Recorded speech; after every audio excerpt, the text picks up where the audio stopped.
relegated.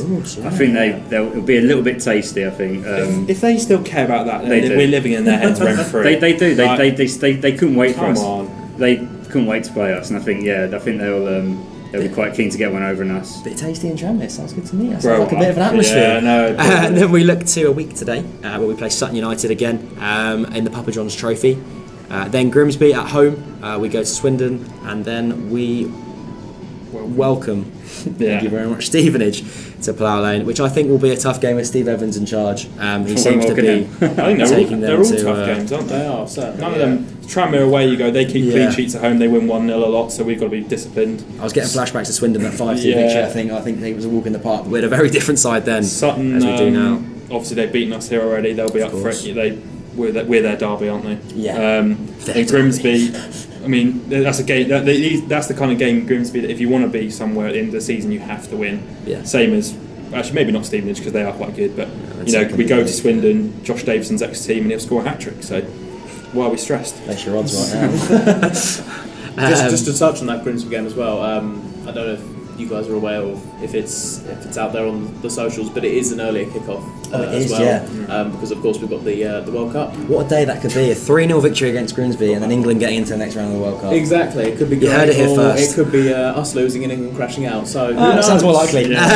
Which could be a horrendous day, but I'm sure plenty of drinks involved, regardless of the occasion. Is the Phoenix opening early? 9:30, I think. I believe. Get down it. I'm not too sure, but I hope so. There we go. Talking of kits earlier, we've got their home kit there, and then Zaki Walla, our former goalkeeper, modelling the goalkeeper shirt. I'm not gonna lie, sponsor placement pretty horrendous on that one. It's a special FA Cup shirt, so it's a bit like Napoli with their 24 shirts a season. I don't mind that as an away kit, as the keeper kit. Sorry. Yeah, the keeper kit because it matches. Pink. Yeah, I like tans as light pink, but the white box and the red shirt, not a big fan. That is indeed non-league. Yeah. So I mean, I'm sort of stating the obvious there. If we lose tonight and we've just absolutely wrecked their kits, it will be quite embarrassing. Their sales have just dropped purely on our viewpoints. But to be fair, we have a decent lineup of kits, so we know a decent kit. We're clearly experts. There we go. Their form. 1-0 loss to Farnborough, who obviously recently dumped Sutton United out of the FA Cup. 3-0 loss against Dartford. Obviously, the 1-1 draw with us. 3-2 loss to St Albans City, and a 1-0 win against Braintree Town. So they come to us in good form.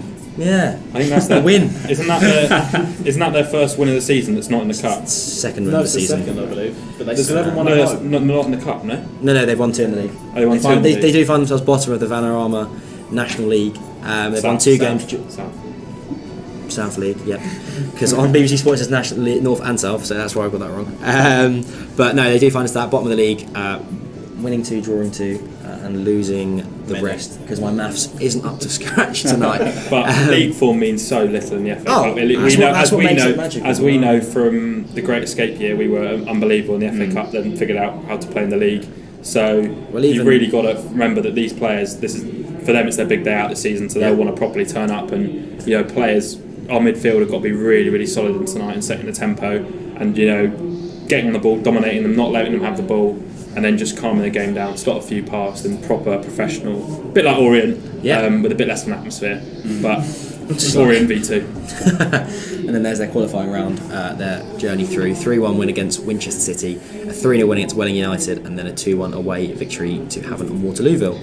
A bit of a fun fact for you: they reached their 4th round FA Cup in 1962, but they did lose to Preston North End. I nearly got the wrong fixture then. There you go. There is their manager and some stats around that. A win percentage of 42%, which isn't awful this season when you look at their where they are in the league. I think it's a bit, 22-23. So I'm guessing that's this season. Oh, and all comps as well. So that's probably why. Their FA Cup successes so far will have helped contribute to that. He started on 15th September, so he's relatively new in the job. So we look into kind of, as we saw with Johnny Jackson, he took him a while to settle in and find some form. Weymouth might have that tonight. Hopefully not for us. No. Well, to be fair, when Geisy came down here, they were brilliant, and they probably, if anything, I felt a bit gutted for them that they didn't get like a replay or anything out of it. Well, I don't know if they had replays last year, but they didn't get anything out of that game. Expect them to be involved in the game today, but you'd think with the quality in our team, you'd think Johnny Jackson will want to get this game done because got to, the run up to Christmas is difficult, and we've got we need money. We need money.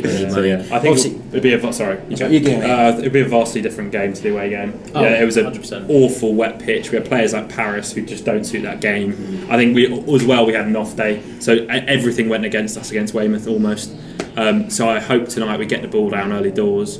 Don't let them sort of. I know we do like to play long, but also dominate the ball and sort of use our pitch to our advantage. I mean, we saw it right at the start of the season when Marshy and Magoma were playing. Magoma was amazing at the start of the season with just his slick passing, his slick turns, and that has maybe gone away, but that's maybe because we were playing long ball a bit more. So, just touching on Paris quickly, something that I think he has. Obviously, I think it's noticeable. He had a drop in form recently, but there's clearly a player in there, as we saw against Jim in the first home game. His first couple of games, actually, he was a serious player. And do you think it's because teams have now figured him out, and maybe they don't give him as much time on the ball? Because I think he does seem to be getting into positions where he's picked up by two men straight away, or there's someone always on impressing him, because he seems to be struggling with getting that ball in his feet and then looking up and finding a pass. I mean, obviously we've definitely changed our style of play from those first couple of games. I mean, that first game we had so many big long passing sequences, and Paris was great, but then look at the opposition. It was Gillingham, they were terrible that day, and then we sort of carried it on. And then Terry was saying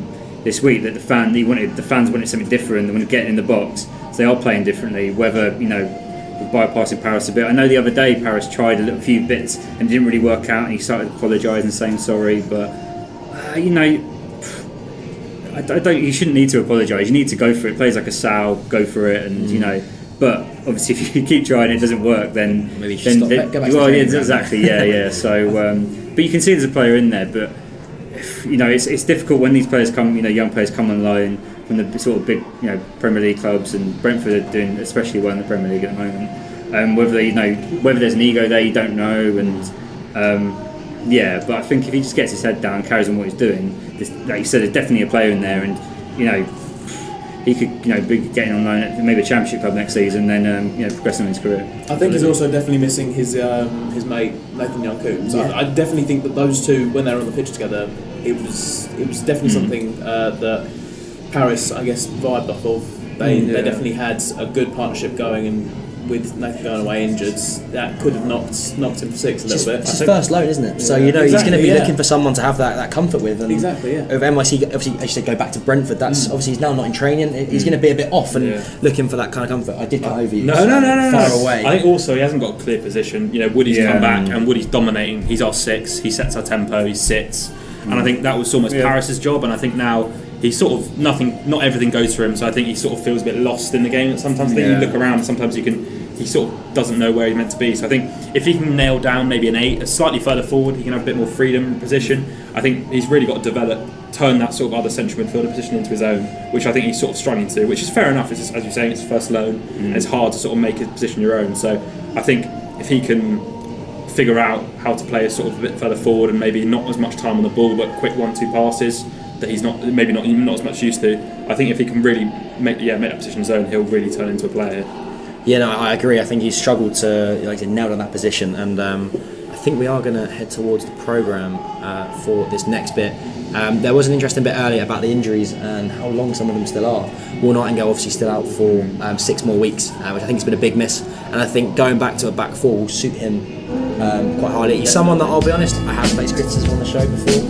I just don't think he suits the back three, but a back two, I think of him and Pearce, I think would be a strong up, and then obviously that frees Towler to go into CDM into midfield, and I've been made aware you can purchase the programme Around the Ground today, the snazzy FA Cup design, and you can also get it online at the matchdaydigital.co.uk website and get it that way.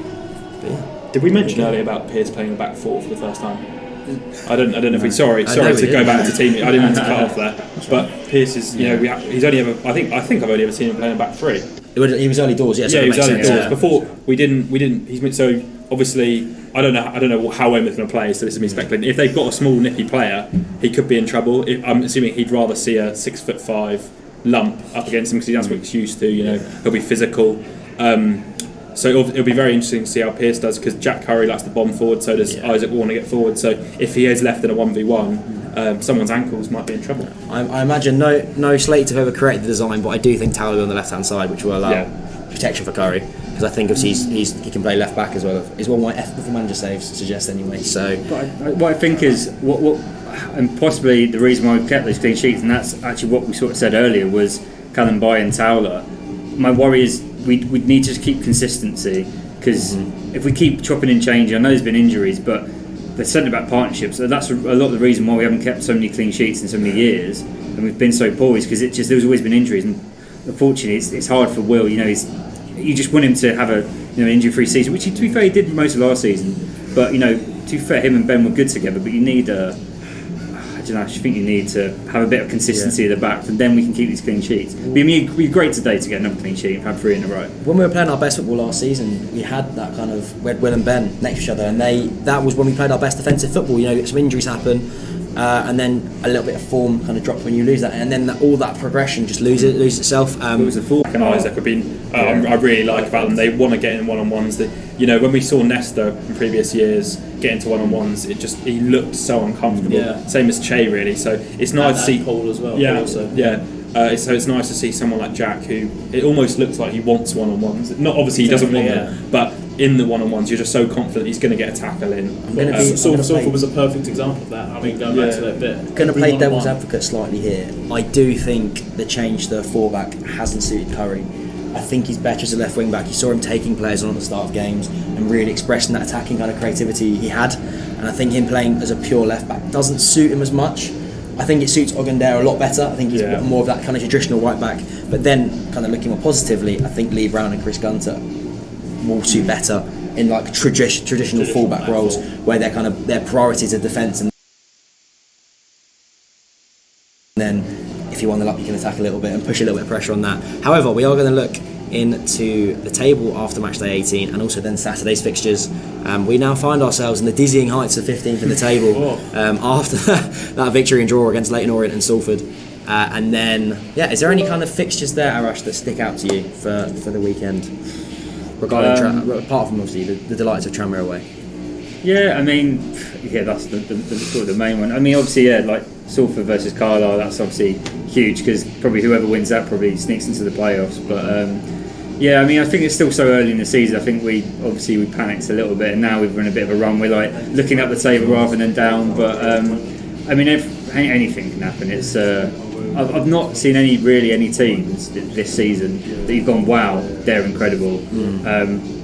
Orient potentially could have been that team with their record. They came here, but then they've probably been pretty good in the other 17 games that they played. It's still Orient's record's still very impressive though. To be 18 games into a league season and lost 2, But I think the big one there for me is Bradford Northampton. I think realistically, I do think Stevenage and Orient will be in that for those first 2 slots. I think Stevenage have worked out League 2, be physical, and you'll win games. And I think Orient will get enough points on the board, and then I think Northampton and Bradford are really vying for a playoff spot, and Northampton after last season will not be giving that up easily. No, I'm going to big up Barrow here, and I'm going to say not so much their fixture this weekend, but definitely touching on maybe the top teams and the surprise teams. Well, definitely the surprise teams. They've been fantastic, and they've managed games. I mean, they managed the game against us here fantastically, and they've done well to be in 5th, considering most probably had them on for relegation. Absolutely. Also, love the fact they don't really draw. But no, they drew here, no? Or do they? No, they but I love the fact. It's just as a stat manager, I love the fact they just one draw. They either win or lose. There's no middle ground with them. Absolutely right. I'm very well aware the time is approaching kick-off. So, thank you everyone for joining me as we take on the 13-time Dorset Senior Cup winners Weymouth and the FA Cup first round replay.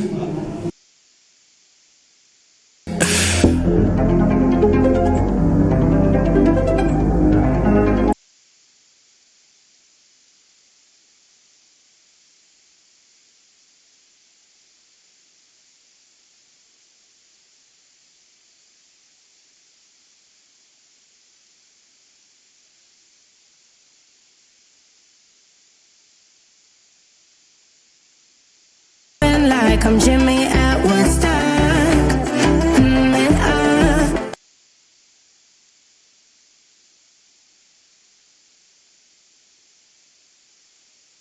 Around in no red Ford, shivers down my spinal cord.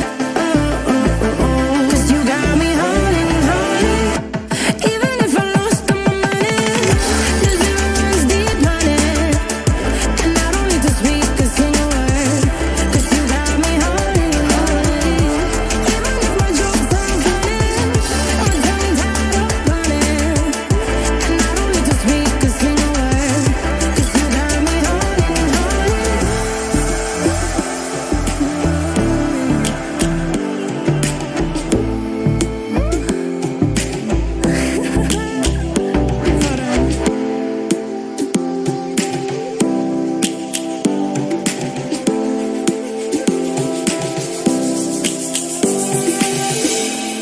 lions roaring in the morning sun, searching for a longer day. People feeling like the light has just come. We must never stop the way. Birds jumping and I hear my name, grasping into life.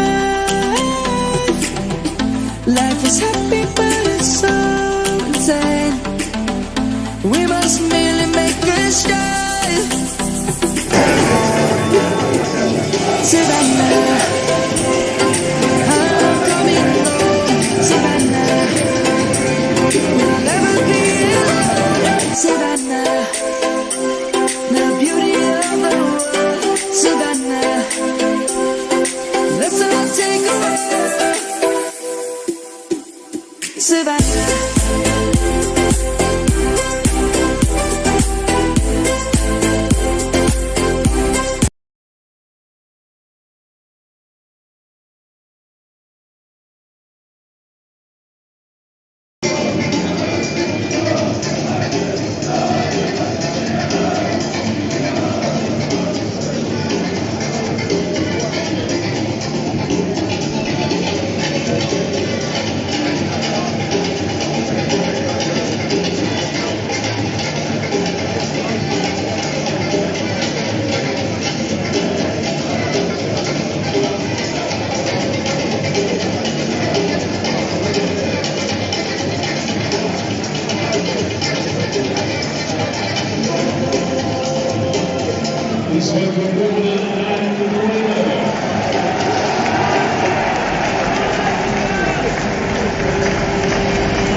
Well, good morning, good afternoon, good evening, friends, wherever you are joining us around the Womble global footballing fraternity. This is Mike T welcoming you along to the broadcast via the world famous, redoubtable and indefatigable radio at WDON, brought to you in conjunction with your club media package, the iFollow Dons. And the latest instalment in the Dons 2022-23 season. Unfinished business in this, the first round of the Emirates-sponsored FA Cup.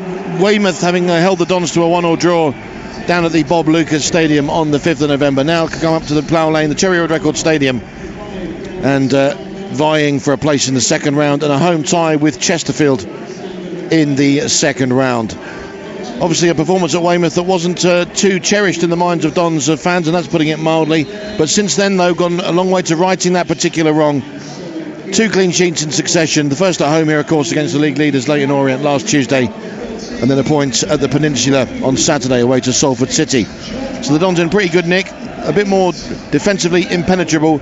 Salford, of course, the Weymouth rather still struggling towards the foot of the National League South table, backed by a strong contingent of around 350 or so of fans coming up from Dorset for this evening's fixture, and bringing plenty of colour, plenty of noise to the proceedings as well. And let's see what can transpire between the two of them.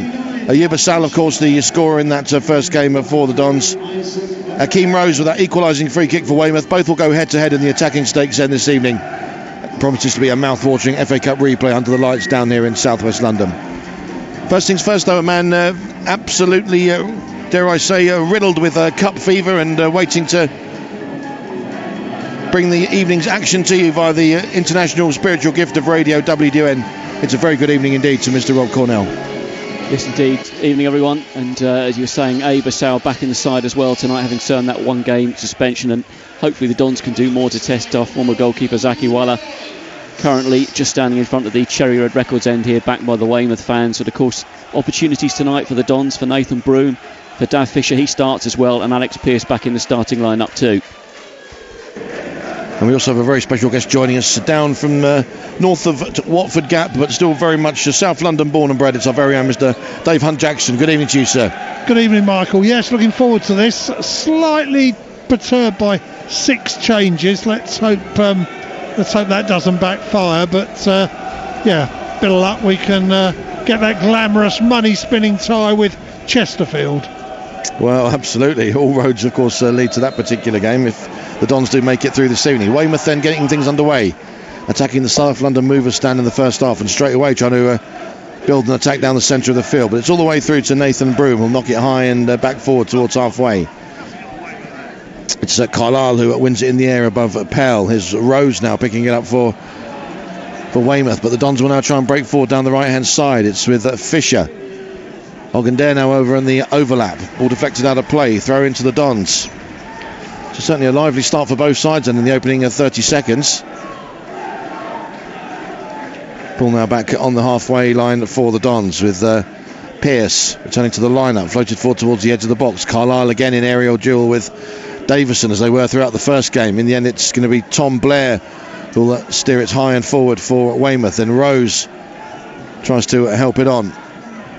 McBurney will try and steer it forward for Weymouth, and now Blair once again will flick it forward, but Towler's in control of this situation, clears the ball away from the on-rushing number 11 for Weymouth, Brad Ash. Out it goes for a throw-in then to Weymouth. Proper honest-to-goodness cup action under the lights end this evening. Dons playing host to a side 2 divisions below them. And they've got themselves another throw now on their right-hand side.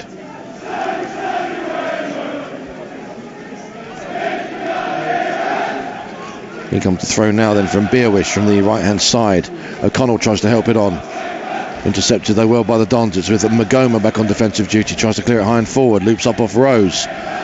Pell helps on its way towards halfway. Davison now tries to move away from Carlisle and tried to release Asal down the left-hand side, but as soon as Davison played that ball, Asal's facial expression was one that said words to the effect of, I'm going to struggle to get to this one, and so it proved. So out it goes once again for a throw into Weymouth. Both players, of course, joint top scorers for the Dons at the moment on 7 apiece.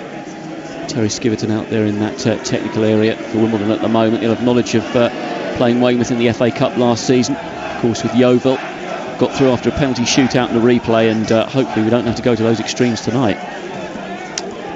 But I think I'm right in saying this is the first time Wimbledon have hosted non-league opposition at Plough Lane in the FA Cup since the Windsor and Eton Cup tie back in November of 1980, which of course ended 7-2 in favour of the Dons.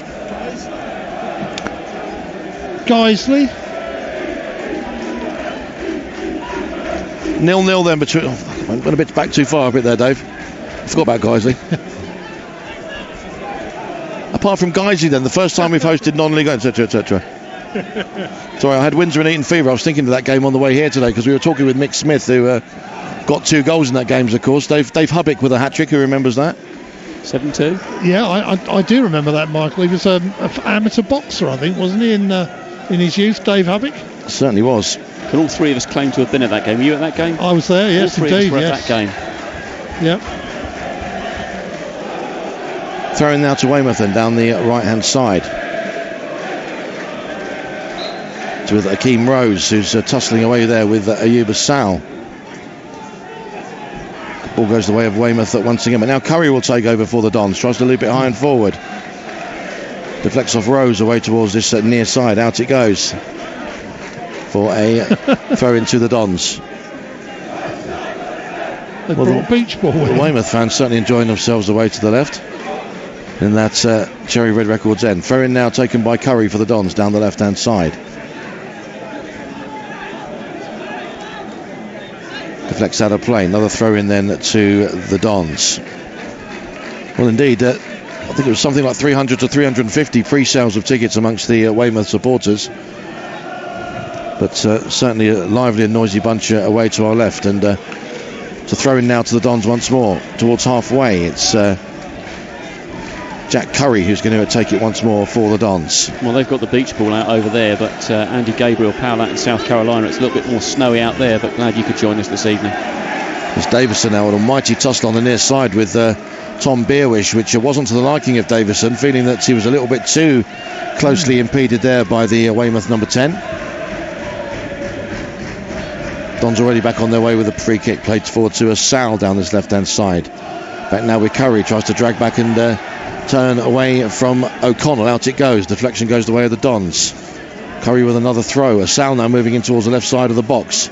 That's his shot go in towards the near post, and it was a fine save from Zakiwala. And well, Ayuba Sal, who opened the scoring in the 5th minute in the first game, very nearly repeating the trick in the replay, and indeed it's gone behind. It's going to be a corner to the Dons, but Ayuba Sal already back on Weymouth's front door and coming within a whisker of repeating the trick from the first match. Yeah, that seemed destined for the top corner, that, and certainly brought save that of Zakiwala more than he had to do in the entire second half in the original game. Corner then to the Dons from their left hand side. And it comes now then from Fisher, I think, took it in towards the near post. Weymouth clearing their lines back up towards halfway. Curry will set it up now for Magoma. Clipped high into the penalty area. Pell will get there ahead of any of the Weymouth defenders. And in the end, he'd stolen a march on the Weymouth backline and was setting himself, but just couldn't get the touch on the ball. In the end, missed it completely. Goal kick to Weymouth, but certainly pretty presentable opportunity if Harry Pell had made contact there. Probably even had time maybe to take a touch and bring it down before taking the shot, but in the end bounced all the way through and behind. Goal kick to Weymouth. Well, we're certainly going about attacking Weymouth from the off here, and Terry Skivington was saying that in his pre-match build-up as well. It was important for the Dons to kind of get into that frame of mind as well. Look, they did last week eventually, of course, in that game against Leyton Orient. It's Leyton Orient having the first quarter of that game, but Wimbledon eventually getting into it and producing quite a performance, and that's what we need here tonight, but a much smaller crowd here tonight, even though it's the Weymouth fans making all the noise. 6.5 minutes gone. Wimbledon 0, Weymouth 0. Certainly much more acceptable weather conditions compared to the first game down there on the south coast. Of course, with that swirling rain and tricky wind to deal with. It's still a bit breezy, but nothing compared to that first game, and hopefully it's a bit more of a level playing field there, we say. Free kick now to Weymouth over on their left-hand side. 7 minutes gone. I think it's going to be Keelan O'Connell to take it, who of course took the lion's share of the set pieces for them in that first match. Plenty forward for Weymouth then, towards the edge of the Dons penalty area. Rose is in there, so too is Carlisle. Still waiting for the kick to be taken. Referee just holding it up a bit further. I think just sorting out a little bit of potential pushing and shoving on the edge of the Dons penalty area. All of which seems to have passed off peacefully eventually, and in comes a set piece from that far side. It's played low in towards the left side of the penalty area and across into the edge of the 6-yard box there. Certainly a very unorthodox set piece delivery there from O'Connell, and in the end Broom getting down and making a fairly comfortable save, but I'm not sure if maybe his colleagues were expecting a bit more of a lofted, a bit more of an aerial delivery in there, but in the end it was a low angled pass. Broom picking it up comfortably for the Dons. Now here's Curry over on this left hand side, and twisting and turning, and in the end to a certain extent maybe confusing himself, trying to spin away from Akeem Rose, and in the end it's Weymouth will come away with a throw on this near side. 8 minutes gone then. Still Wimbledon 0, Weymouth 0. It's mighty Rob Cornell and our very special guest, Mr. Dave Hunt-Jackson, joining us for this evening's proceedings with his sage and timely interjections, and of course always a paragon of virtue and fair play. There's a free kick now to the Dons just inside the Weymouth half. Paris Magoma was going to take it, but now it's going to be taken inside the centre circle by Marsh. Touchback now to Towler. Here goes Pearce on the halfway line. Marsh once more. Towler making his way forward, laying it off for a sound. Nice little back heel towards the near side. But it was just fractionally too far behind Curry, who couldn't adjust his position to keep it in play. Out it goes, throw into Weymouth. Taken by Beerwish. Thrown into McBurney. Beerwish once again tries to bring it under control, but deemed to have been fouled, I think, there by Davison. Asal was also very much on the premises, and it's another free kick to Weymouth, Rob. He's looking lively. Ayoub, he's back in the side tonight, of course, and perhaps at times a little bit too lively, because the ball sort of just escaping from his teammates at times, from Josh Davison and Jack Curry when he's tried to set them away as well, but certainly up for it this game. Ayoub Asal, he's had the best opportunity so far inside the first 10 minutes, testing Zakiwala out. Here come the Dons again. Marsh sliding it forward towards Asal, beaten by his opposite number, Beerwish. Now McBurney will steer it forward to halfway to O'Connell. Now Ash will steer it back to Rose. O'Connell makes the run once again towards the far side. Rose, though, can't quite pick him out, and the Dons will regroup and come forward in centre field with Magoma. Now Pell tries to slide it through. It's Davison just about staying on side. Up against Matsuzaka. Still Davison trying to go one way then the other. Still in possession. Forced to check his run. Back on the outside now. For Fisher. Cross comes in, but in the end goes beyond the penalty area, and Weymouth able to regroup and come forward themselves now. Certainly Davison working very hard indeed to try and make that one stick, but in the end finding Dan Matsuzaka a little bit too much of a formidable opponent, and Weymouth able to in the end comfortably clear that one outfield. And so far, David, you certainly say that Weymouth have not just set their stall out to be defensively robust and compact, but they're looking to try and put a couple of attacks together as well. Yeah, they are. I mean, Wimbledon, I think, have been somewhat the better side, probably had the better of the possession, and a couple of half chances. So it's all looking fairly promising. But yes, Weymouth cheered on by their few hundred supporters who are really having a bit of a jolly boys outing, aren't they? They're playing with a beach ball and chanting away, and the bit of luck we can shut them up with a goal or two. Thanks so much, St Davis. The ball's back now with Nathan Broom for the Dons, a few yards outside his penalty area. Larry Towler, his Broom once again moves forward and lofts it high and away towards the near side as Sal tries to bring it under control and does well, but offside was the adjudication from the assistant on the far side, and another free kick then to Weymouth. 11.5 minutes gone then. Still the Dons 0, Weymouth 0. Here's McBurney now making his way forward, the Weymouth captain. Now O'Connell towards his right hand side. He's got Blair on the overlap. Still O'Connell. Here is Blair. Attempted cross that comes in, that loops high and behind for a corner to Weymouth. I think it was Curry who got in the way, and again taking one for the team. Bit of a painful contact with the head, I think there was there with that attempted cross.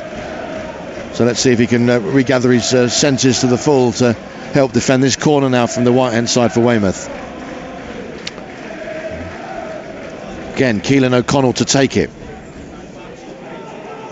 Players starting to try and jockey for position now inside the Dons penalty area, and it comes from O'Connell in towards the near post. It's flicked on, clear towards the edge of the box. It's Beerwish with a shot, took a deflection all the way through and blocked away. Still Weymouth have it on the end of the Dons penalty area, but again just not quite able to get the shot away at the vital moment. It's with Kiprianu now towards that far side. Another low ball comes into the centre. This time Magoma's there to intercept, and that brief flurry of pressure from Weymouth ultimately coming to an end, but they can regain possession once more with McBurney. Kiprianu on the far side. Ball delivered into the centre. Towler clears it for the Dons, but not completely convincingly. O'Connell now on the far side dinks the floated ball in towards the 6-yard box. Rose was after it, but thankfully for the Dons, Rob, it was Nathan Broom in control. Yeah, Dave, what did you think of that? We've got to be a little bit more decisive in terms of how we clear those opportunities for Weymouth there. Yeah, the danger is if you're conceding corners, they are a bit of a leveller, aren't they? It doesn't really matter what division you're in. If you get a cross in, it can, all sorts can happen. So yes, absolutely right. And nice to see Nathan Broom being very decisive. It's good old-fashioned route one. That's twice he's tried to set Davison and Nassal away, and I think that's a good tactic there. There were 2-on-2 there, and if it had broken differently, we could have been in. Back in the side tonight, an opportunity for Nathan Broom. Of course, he's had that fracture to a bone in his foot. He's been put through the work through Ashley Bayes, had him out there training on mats, even in a boot as well, a protective boot at times, but given another opportunity for Wimbledon tonight. Weymouth, though, once again a bit more dominant in midfield at the moment. As McBurney sets it up for Blair. Here's a chance for Ash, right side of the penalty area, and Broom couldn't keep hold of it, and thankfully Pearce was on hand to just nod it back to the Dons keeper, who grabs it at the second time of asking. But it was another good and direct move forward there for Weymouth. It was a good three-pronged attack, I think, in the end, and finally it was Brad Ash who struck the ball well from the right-hand angle straight to Nathan Broom, who couldn't hold it and was ultimately helped out by Pearce. Oh, and it's a poor clearance though by Broom. It's low into the Weymouth half, where Beerwish gets there ahead of Asal, but it's now Curry who can pick up possession for the Dons. Turns and feeds it back to Towler. Here goes Magoma. Towler once again. All the way back to Broom once more. Towler once again moving forward from midway inside his own half. Towards halfway, floats it high and away towards that far side. Davison's there. Back now with Fisher just on the edge of the penalty area. Davison once again with the left-footed effort, and it was well gathered at the second attempt by Zaki Awala. Dave, we're seeing signs of Wimbledon passing the ball around at the back there. It's making us a little bit nervous. It certainly is, Rob. I don't know whether it's because Alex Pearce is back in the side, because I think when he was injured, we sort of abandoned that particular, I won't call it a tactic, it's just a stupidity, but again, as you say, being decisive in defence also, I think, includes not playing tippy-tappy around your own box. It may be Nathan Broome may be more comfortable with that sweeper keeper role than perhaps Nick Zanevic, but I don't want to find out the hard way if that's the case or not. And here's Broome once again.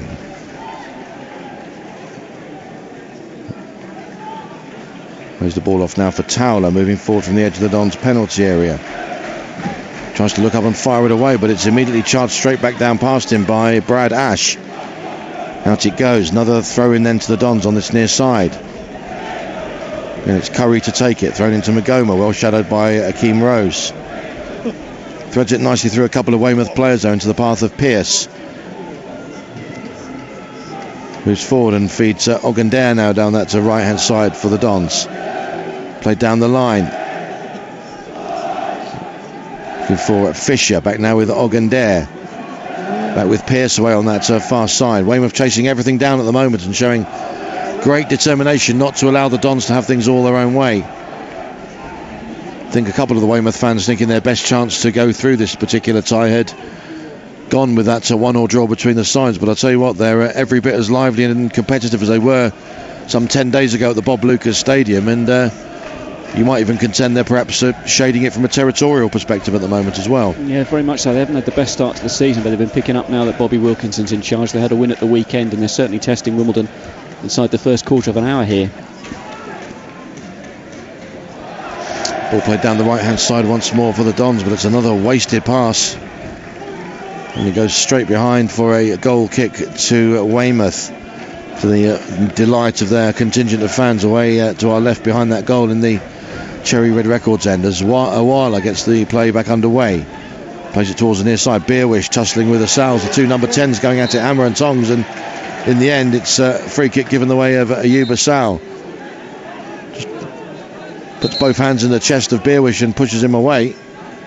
Sal got to be careful that he doesn't allow any of his frustrations to boil over, because Weymouth, I think, will probably try, as most teams tend to do, Rob, every trick in the book to try and ruffle his feathers. Yeah, we saw it of course in the first game as well. Weymouth very keen at times to want to swap shirts before the end of the tie, and Ava Sal there as well, clearly pumped up this evening as well, having missed the game on Saturday, looking to make an impression here this evening as Fisher takes the free kick. And it goes towards the right side of the penalty area. Pell now on the far side, twisting and turning. Back now with Magoma trying to angle his run in field, tries to dink the ball into the edge of the penalty area. Again, it's a Weymouth head that gets it clear. Magoma goes in once again to try and win it for the Dons, but McBurney steps in now for Weymouth. Now here's Rose. Immediately hoists the ball high and forward towards the right hand side. It's Blair up against Towler. Still Blair. Does he get the cross in? No, he deflects it against Towler and behind. It's going to be another corner to Weymouth, and again it's going to be O'Connell to take it from the right hand side. 18.5 minutes gone, and so far, as we saw in the first game, Weymouth not going quietly.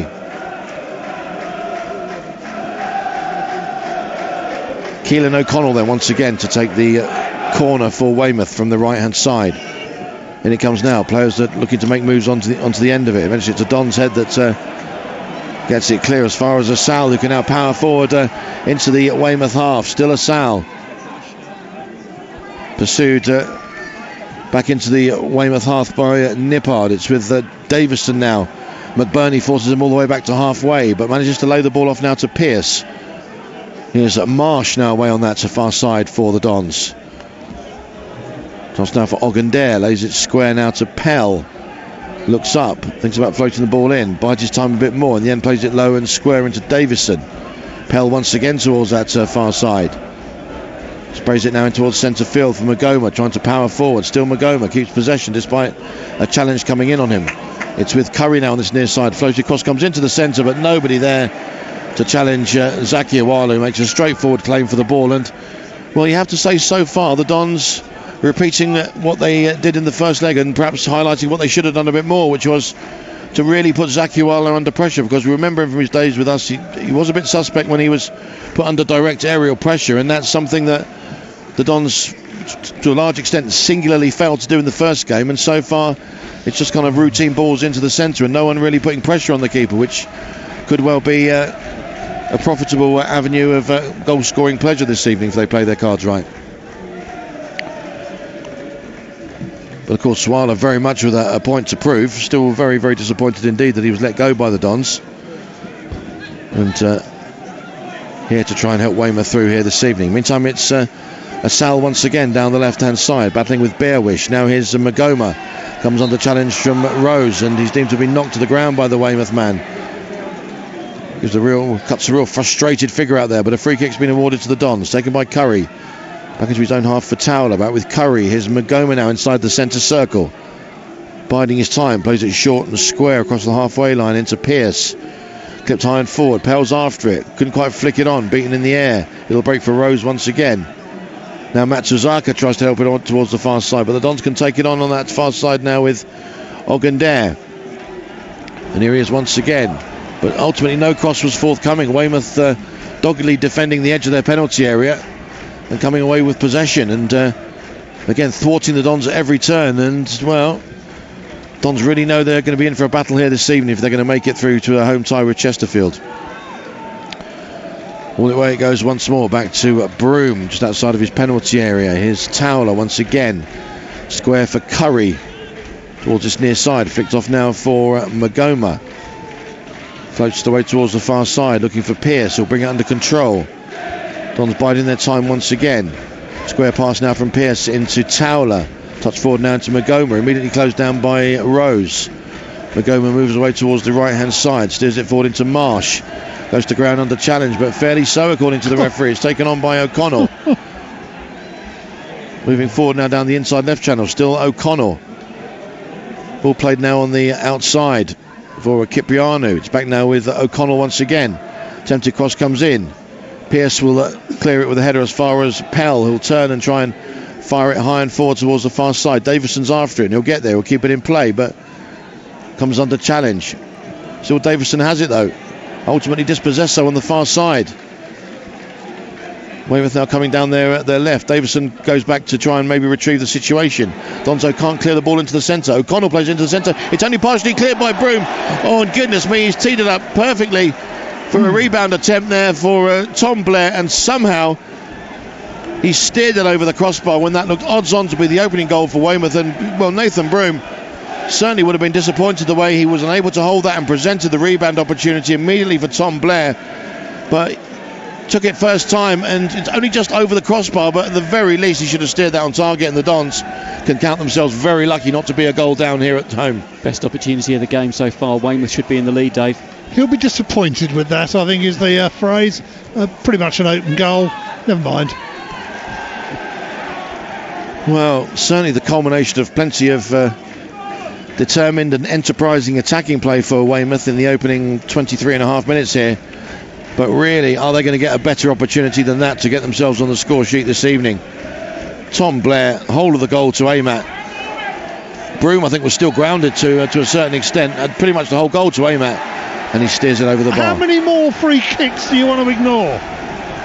As a foul goes in once again on Curry on the near side, but deemed to be fair by the officials. As you can probably hear, Dave, not particularly pleased with that particular moment. Well, there were two fouls that the referee ignored there. The one on Curry was probably a card. Anyway, here's Blair moving forward once more down the right-hand side for Weymouth. Steered back into centre field. McBurney will help it onto the edge of the penalty area. Laid off by Ash. McBurney once again. Blair with another ball into the centre. Oh, and it was delivered in towards the edge of the 6-yard box. And the Dons defending to the last man once again. And Weymouth now not just keeping possession as they were earlier, not just being defensively resolute. They really are the more adventurous of the attacking sides at the moment. They should be a goal up, and they're not going to give up, certainly until they've at least achieved that. Well, we wondered which sort of Wimbledon side would start this game this evening, and it's certainly not the team that started against Leyton Orient and put on a performance there. They're being put under pressure here by Weymouth in the early stages, who have definitely had the edge of this first quarter of this game, Dave. Yeah, I mean, I did wonder with 6 changes whether that would have an effect on the sort of cohesion, and it has so far. we've got to weather this storm, but I'm getting a bit nervous now. They're really getting into their stride, Weymouth. As O'Connell delivers another ball into the centre, the Dons have just about got it clear, but Weymouth can pick it up once again with Blair. Feeds O'Connell on the outside, trying to go past Curry. Ball delivered into the centre. Another interception by the Dons, this time in the shape of Pell. Out it goes for another throw in then to Weymouth on this near side. Really have set up a base camp deep inside Dons territory in the last few moments.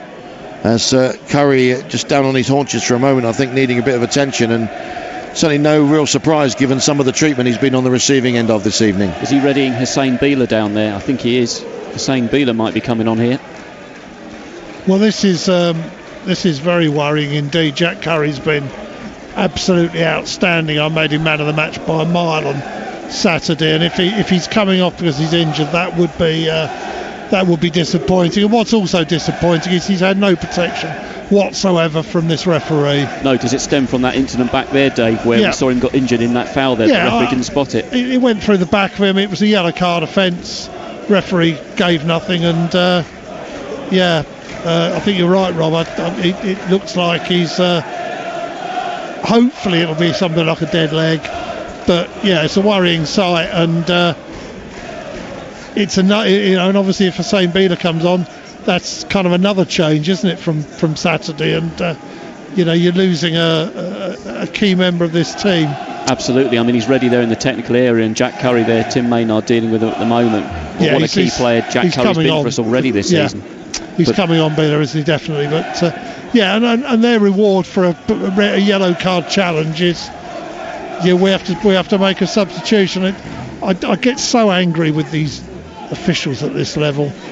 I won't say any more than that, but really, I mean, Harry Pell was cut in half just before Curry was found. He didn't give anything for that. Big concern here now is for Jack Curry. It really does look worrying there on the technical area, just outside the penalty area there, and you hope that he's okay. And as Davis said, maybe it's just a dead leg or something, but he's going to have to come off here.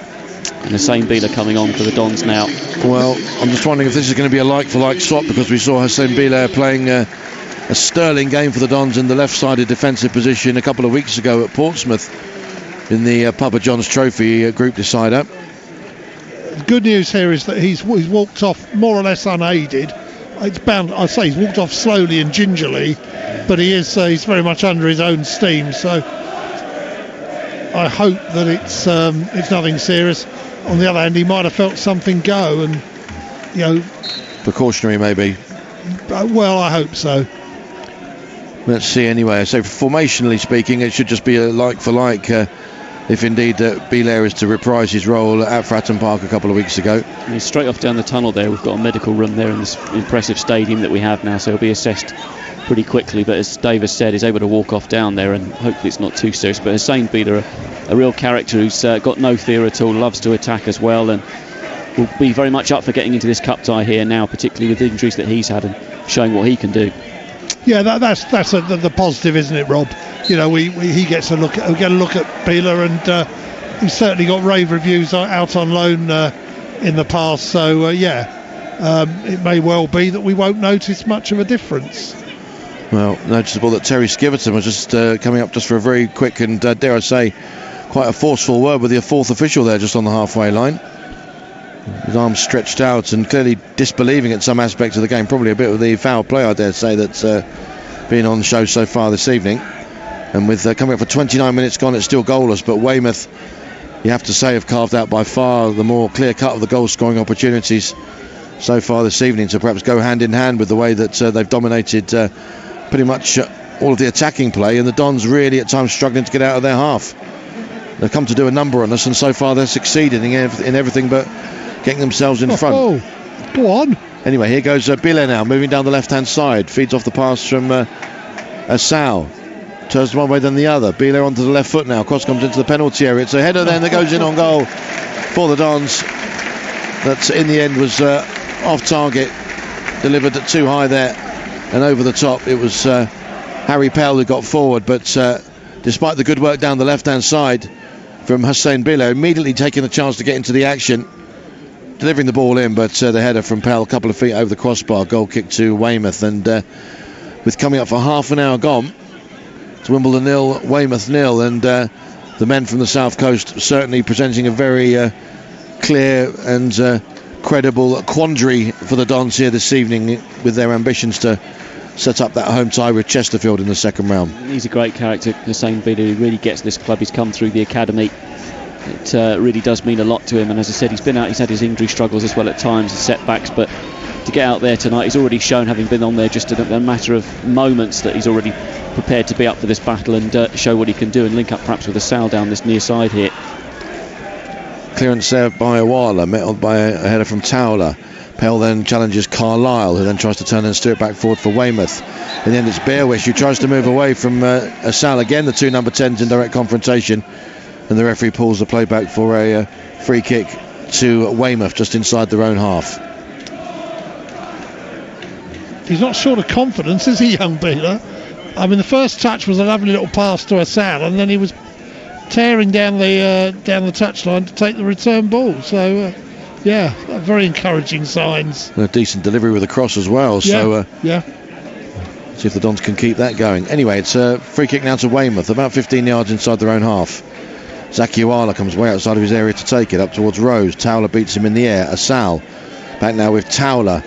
Kept high and forward with the left foot up towards Davison. Gets the flick on beyond Matsuzaka, but just fractionally too far ahead of the run of Pell, and it's good perceptive keeping there from Awala. Came way out of his area to steer it straight back and high forward onto the head of Pearce, who nods it forward again down the far side, but out of play it goes. It's another throw in to Weymouth. 13 and a half minutes remaining then of the regulation time in this first half. Still Wimbledon 0, Weymouth 0, and so far, particularly with that effort somehow steered over the top from Tom Blair, Weymouth giving the Dons an almighty scare on their own premises here this evening, and just basically, you have to say, overall, I think probably the more impressive of the two sides, and it pains me to say that, but they're the more determined, they're putting together more cohesive passing moves, they're cropping up further and more often towards the opponent's penalty area, and of course they should be in front, and now there might be a chance now once again. Bearwish, right side of the penalty area, and in the end tried to pull the ball back, but in the end it was easily cleared by Magoma, but he's giving it straight back to McBurney with a shot. Oh, goodness me, he struck that ever so well, and Broom was beaten, and I think the ball has just clipped the very top of the crossbar on its way through, and well, the man with the more famous Football League sibling is Xander McBurney, and he's really struck that well, and so unlucky, hit the woodwork, and Weymouth coming even closer to opening the scoring here this evening. Dave, tell us about your link with McBurney. I would have been getting pelters if that had been a couple of feet lower, because I worked with young McBurney's father, have done for many years, so I'm slightly pleased that didn't go in, to be honest. And so say all of us, David. As Broom launches the kick forward, the referee spotting a bit of pushing and shoving, I think, by Nathan Carlisle. It's going to be another free kick then to the Dons. Under 12 minutes to go then in the first half. Here with Dave Hunt Jackson, Rob Cornell, myself, Mike T, in full audio splendour. Audio only splendour, I gather, this evening. As David Fisher now prepares to deliver the free kick from about 10 yards inside the Weymouth half and to the left of centre from the Dons' perspective. Whole posse of players lined up about 20 yards from goal. Forward it goes from Fisher there towards the far side of the penalty area. Pell knocking this one back into the mix with the header. Couldn't quite pick out a Sal. Pell once again. Ogundare was in there, but couldn't get a touch. But Weymouth have only cleared it as far as Magoma. Midway inside the Weymouth half, twisting and turning. Ogundare still down on his haunches inside the Weymouth penalty area, but play allowed to continue. Back on his feet now. Belair now on the near side. Back with Magoma once again. Now Pearce inside the centre circle, helped on one more now to Marsh. Pearce once more. Marsh once again just inside the Weymouth half. Finding Towler now towards this near side, going left and right the Dons and then back again. Back with Pearce once more. Biding his time, but in the end choosing for another short and square pass into Marsh. Now Ogundare on the far side, looking to have recovered from that knock. Steers it down the right hand side, but too far ahead of Davison, and after all that passing backwards and forwards, the ball went long, it's gone behind, and again another example about how the Dons are just lacking a little bit of guile and creativity, and Weymouth of course sticking to them like glue and making things extra difficult for them. He's just trying to walk that off now, Oggs over there on the far side, just like Jack Curry. Oggs, he's had a great breakthrough season here for the Dons as well. I think he's going to be okay to continue, but disappointed with that last delivery there as well. Just a bit of dialogue as well now going across from Oggs Terry Skiverton, I think he's okay to continue, so fortunately we'll be able to carry on with him. The goal kick then from Zakiwala swerves out of play on the near side, and it's Blair who can't quite keep it in play. Throwing against the Dons on this near side, it's Hussein Bilair once again to take it, about 10 yards or so inside his own half. Thrown down the line, Pell tussling with Blair, loops up into the air. Pell goes for the second header. Now it breaks for Blair, who hoists it high and forward. Ash is after it. Towler gets there first, but his header is picked up by O'Connell down the right hand side. Nice little back heel into the path of Blair. Back on the outside for O'Connell. Low attempted ball into the centre. Deflects away off Bilair. Back with Blair once again, who tries, well, goodness knows what it was, from about 25 yards out. Left footed swipe at the ball that in the end sends it out of play and behind, just a few yards away from the corner flag. In fact, it's a goal kick to the Dons, and well, Blair, who had that chance early on where he should have scored, but on that occasion just a wild hack which in the end was much nearer the corner flag than the goal. They've had the two best opportunities of the game so far, haven't they, Dave? They do look the better side with 10 minutes to go before half time. Well, they do, and as we just watch a pass go out of play there, I don't think Hassan Biller's quite, I'm not sure he's quite got his bearings here. A couple of times we've been caught out down that side of the pitch, so he's just going to have to maybe get talking. They need to talk to him and get him in position. But yeah, I mean, we haven't really created a chance, have we? Let's face it. There was a speculative shot that from Aversal, and that's about it. And yeah, they're getting more confident with the more the ball they have. Beeler is playing close to that touchline where Skiverton and Rob Tuvey are as well, so he'll be getting instruction from them, but coming under now increasing pressure now, Mike. Indeed, it's Cipriano now towards that far side. Touch back for McBurney. In field now for O'Connell. It's moved forward down this near side by Matsuzaka, but it's going to be picked up by the Dons as that pass goes astray. Towler will clip it high and forward. Davison looking to try and flick it on. Again, beaten in the air by Matsuzaka. Bilair will come forward and latch onto the loose ball. Steered down the line now for Asal. Immediately it runs into Beerwish. Surely handball there against Blair, but play allowed to continue. But in the end, Blair loses possession of the ball. Bilair with a good challenge. It's back now with Pearce midway inside his own half. Chance for Ogundair now to move forward down the right hand side. Powers away from O'Connell. Now Fisher making his way down that touchline. Tries to angle his run in field. Still Fisher. Attempted cross comes in. Oh goodness me! And it was too far ahead of both Pell and Davison, who'd made their way into the penalty area. And in the end, Wala happy to just usher the ball wide of his right-hand post, the left-hand post as we look at it. Another moment where the Dons have really lost their way going forward, you have to say, and it's another goal kick to Weymouth. Yeah, I'd be disappointed with that. Davies playing over that on that far side out there, and of course he's playing against National League South opposition. He had a good loan spell with Hampton and Richmond, of course, last season, got in the goals as well, and looking to make an impression again here tonight. Well, so far, again, when the Dons took the field against Salford, it was just that one change, I think, from the Orient game with Courtney Senior coming in for the suspended Ayuba Sal. But this evening, as you said, Rob, I think 6 changes to the starting lineup. Is it a case of the lack of familiarity there, maybe being a little bit playing its part in the Dons' downfall? I mean, all the players who've moved back to the bench are all available to come on this evening, but is it maybe a lineup that's maybe weakened a little bit too much and therefore allowing Weymouth that wave of confidence and attacking potential to put them under further pressure? Well, when we were looking at the team when it was announced, Dave, weren't we? We were looking at it and saying that it's a bold move, but it does come with its risks as well, doesn't it? Yeah, it's a sign of a manager who's got a bit of confidence from a couple of very good performances and results, but I just hope he hasn't got a bit overreached himself a bit. Obviously Asal coming back in is a positive, but with best one in the world, this is our strongest starting 11. I understand why. He obviously is trying to rotate things, but yeah, maybe 1 or 2 changes too many on the showing of the first half. But it's 0-0, and you'd think we ought to get stronger in the second half. We should be the fitter of the two sides. You have got somebody like an Alex Woodyard on the bench as well if you need him. Still 0-0 though, just under 6 minutes remaining then in this first half. Again, Weymouth playing a fine game at the moment as Pell maybe the Dons' first half in microcosm there as he tried to turn and ended up falling over his own feet, much to the mirth and the amusement of the Weymouth fans and at least 1/3 of the commentary team. Sorry. That's right. one for the Christmas tape, one would contend there, Dave, perhaps. He was channeling his inner Stuart Evans there, wasn't he, really?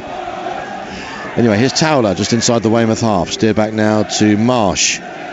Launched high and forward again. Beerwish with an intercepting header. Tees it up now for Blair. Angles his run in towards centre field, towards the centre circle. Back on the outside now for Rose. Moving forward. Angling his run towards the penalty area. Beerwish on the outside, but in the end, maybe the pass slightly sold Beerwish short there from Rose, but Weymouth can maintain possession.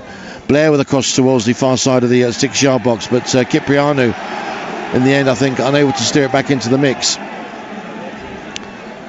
In fact, I think it was O'Connell on that far side who couldn't quite keep it in play, but the Dons attempted move forward by way of riposte has broken down, and Weymouth able to clear their lines once again. Disjointed at times for the Dons, and again just playing maybe further into Weymouth's hands here this evening. Yeah, the passing and the movement, it's just a little bit off, isn't it? It's just over-egging it just a little bit at times as well, but you do wonder with Weymouth, they've had a terrific 40 minutes here already, and you wonder if the fitness levels will tell perhaps as the game progresses as well. But Wimbledon have got to do a lot more to create, and yet again Zakiwala is having a very easy evening again here so far. Well, he just had to dash to collect that one on the edge of the area as Pell flicked it on towards Asal.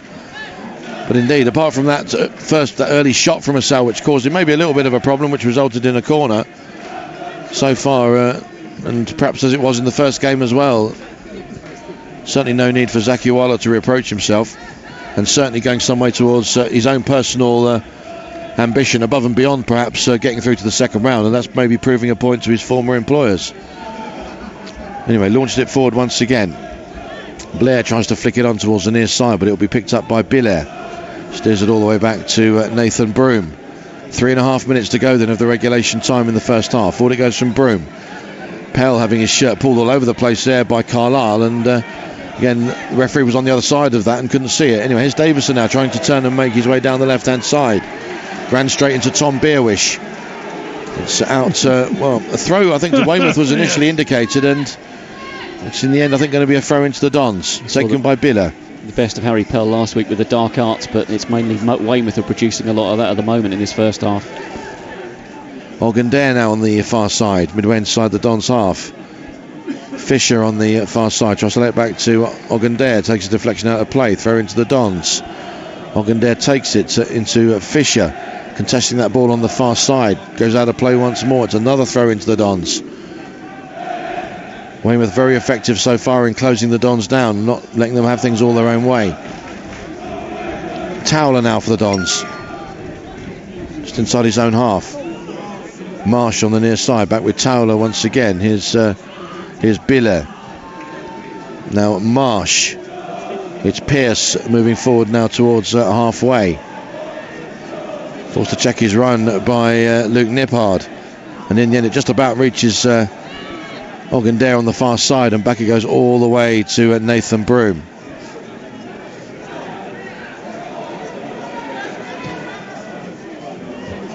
Lofted forward now towards the Weymouth penalty. It's a good chance now for the Dons. Oh, and it was in the end deflected behind. Great opportunity. I think it was just want to see which player that was. Davison bringing it under control, trying to let the shot go, and again stealing a march on all too rare an occasion so far this evening on the Weymouth defence, letting the shot go, and it was deflected away. I think Uala maybe have got a touch to it as well. Behind it goes, and out. The Dons now maybe coming with a late wet sail in this first half as they have themselves a corner now to be taken by Fisher. Then it comes now low in towards the edge of the 6-yard area, but it's pretty straightforward for Weymouth to deal with. A pretty disappointing delivery, it has to be said, from Fisher. Didn't get anywhere near getting past the first man. Just when the Dons needed a bit of quality to maybe back up that near thing they had a few moments ago with Davison. Anyway, it's back with Biller inside the centre circle. Cleared high and forward towards this near side. Fisher tussling away and ultimately going to ground, I think, after a coming together with Tom Blair. And in the end, nothing doing, and no offence registered in either direction. It's going to trickle out for a throw into Weymouth on the near side with 40 seconds remaining in the first half, Rob. Still 0-0. We're looking a little bit rattled, frustrated out there, aren't we, Dave? We need this half-time team talk coming up. I think we do. I'd make 2 changes at half-time. One, which is a good call from you, Rob, I'd bring Woodyard on for Marsh, and I think I'd bring on Chislett for Fisher, because Fisher hasn't really been particularly effective, I don't think. So I'd make those changes at half-time, and because I do still fancy us to win this. We are beginning to get a bit more of the ball now. Magoma now making his way down the left-hand side, then into the penalty area, but ultimately biting off more than he could chew. Blocked away and cleared forward by Weymouth as 2 additional minutes are announced then at the end of the first half. 2 minutes added time. Throw into the Dons then on this near side.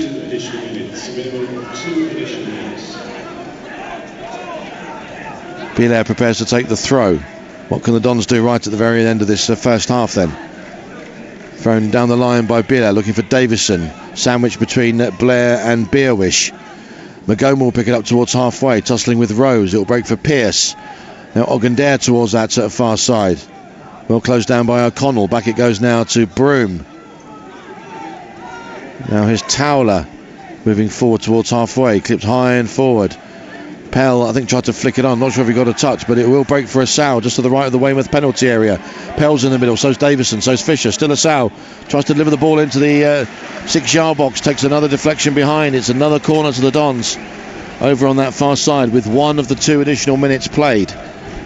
And will this be the last opportunity for the Dons to muster up any opportunity of great substance or gravitas to maybe give themselves a half-time lead and maybe make that half-time team talk just a little bit less fraught, maybe a little bit less tense, as Fisher goes across now to the far side, plays it low though, back into Magoma. Attempted cross comes into the centre.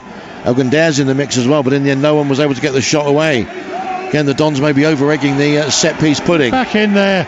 Goodness me. Belair now will try and float it back into the box once more. Rose is back on defensive duty, and Weymouth now with a chance to run it clear into the Dons half, but it's deflected back and out of play on the far side. Throw into Weymouth, and again, why not just float the ball into the penalty area and give yourself the maximum opportunity of something rather than steering it back? And in the end, if you do that, then the cross that eventually comes in has to be of great quality. And again, it was another disappointing flat effort that Weymouth so easily dealt with. Yeah, and they're getting bodies back behind the ball to defend as well, and they're working really hard as a team out there as well. It's enormously frustrating. And you can hear the kind of reaction around us as well from the Wimbledon fans. You know, not too pleased with what they've seen in that first half. Weymouth giving it a real good go out there, and arguably, Dave, they should be in the lead. There was the open goal, wasn't there? That was it. Blair missed, and a couple of other scary moments as well for the Dons. I mean, put bluntly, he's taken a bit of a punt, made a number of changes, hasn't worked. Put it right at half time, couple of changes, and hopefully we can come out and produce a better second half display, because when we did have a bit of a go just in the last couple of minutes of that half, when we started putting the ball along the floor for Davison and Asau, they didn't look particularly comfortable. They are 2 divisions below us. Davison and Asau are both class players. Play to your strengths, but it's looked disjointed, and I think part of the problem has been that he has made a number of changes. And of course, don't forget, we've only just started finally playing 4 at the back, so it's not as if we've got an interchangeable tried and tested 4-4-2 formation. Hopefully we won't revert to 3 at the back. We'll carry on playing 4-4-2, and it'll get easier to slot players in and out. But and the injury to Jack Curry hasn't helped either, because I think they just need to have a little chat with Biller and just get him maybe getting his defensive duties sorted out. But a poor half from a weakened side, but it's 0-0, and we're still the higher league side, got the better players, no excuses to not go on and win this in the second half. Fingers crossed. Well, indeed, thanks very much indeed to Dave for your first half contribution as always. Thanks as always to Rob for your multimedia efforts, and from myself then, Mike T. Well, half-time Wimbledon 0, Weymouth 0. Weymouth with that effort over the bar from Blair, which he really should have scored after a fumble from a straightforward shot heading for Nathan Broom. McBurney also with a long-range effort clipping the top of the crossbar. Meanwhile, at the other end, the Dons getting into positions around the penalty area, but so far not really forcing a serious save from Zakiwala. As Dave's mentioned, they'll look to try and rectify that maybe with a couple of substitutions, maybe with a couple of formational tweaks. We'll wait and see what happens. But half time, Levels You Devils, Wimbledon 0, Weymouth 0. Back with you shortly.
Ow.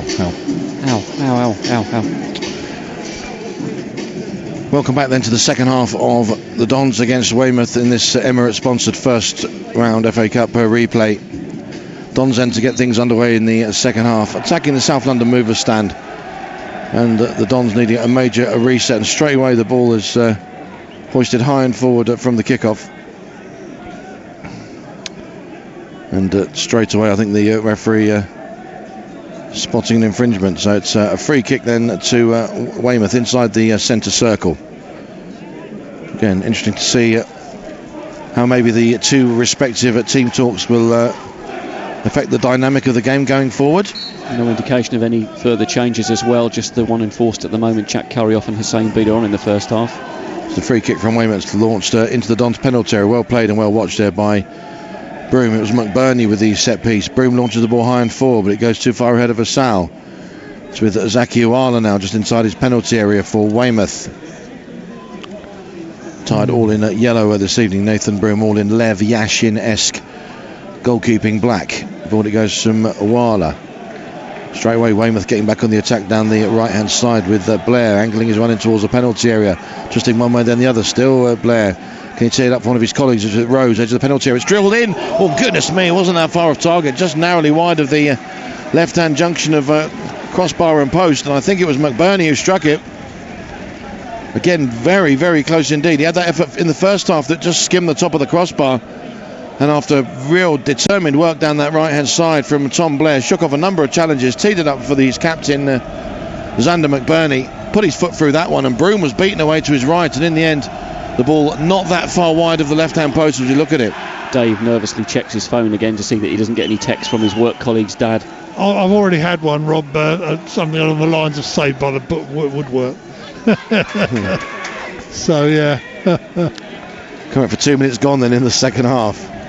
Throw into Weymouth down their left hand side, 15 or so yards inside the Dons half. It's going to be taken by Harry Kiprianu, thrown into McBurney. Kiprianu once again closed down by Pell.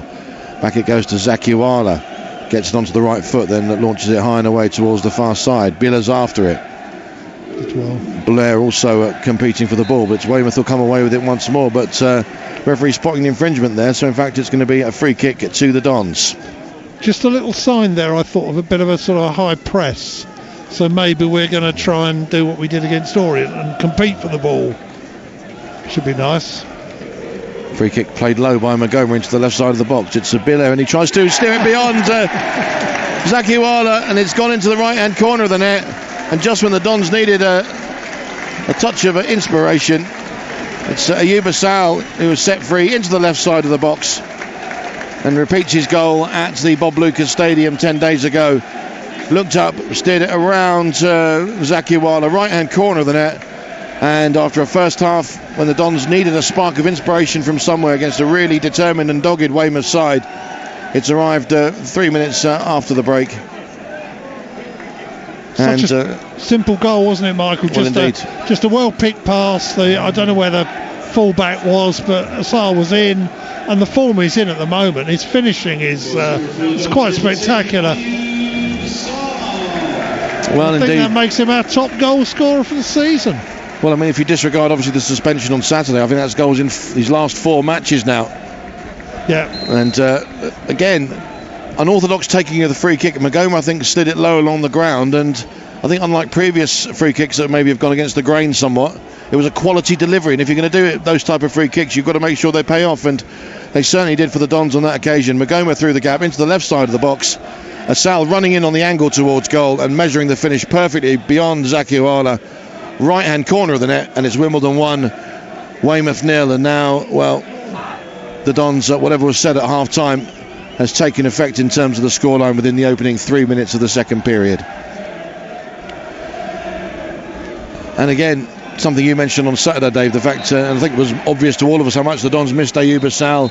Again, the introduction of Courtney Senior, again, didn't really pull up any trees, and now Asal's back in the groove. And well, he's back in a different groove here because it's all kicked off. I think there was a foul on or by Asal, and somewhere there's been a reaction, and we've now got a mass brawl in the middle of the pitch, and I think it's all fairly much handbags, but remains to be seen out what this referee makes of that. I don't think he's produced a card yet, although he probably should have done. But he's calling a Sal over. He's calling McBurney over. It looks like they're getting a bit of a telling off. Well, indeed, it's Ayuba Sal and Xander McBurney, both of them getting yellow cards. Yeah. But it was mostly pushing and shoving going on inside that centre circle. No individual or collective appeared to be going completely crazy as Wu-Tang Shaolin Kung Fu. And in the end, resolved with a yellow card apiece for each side.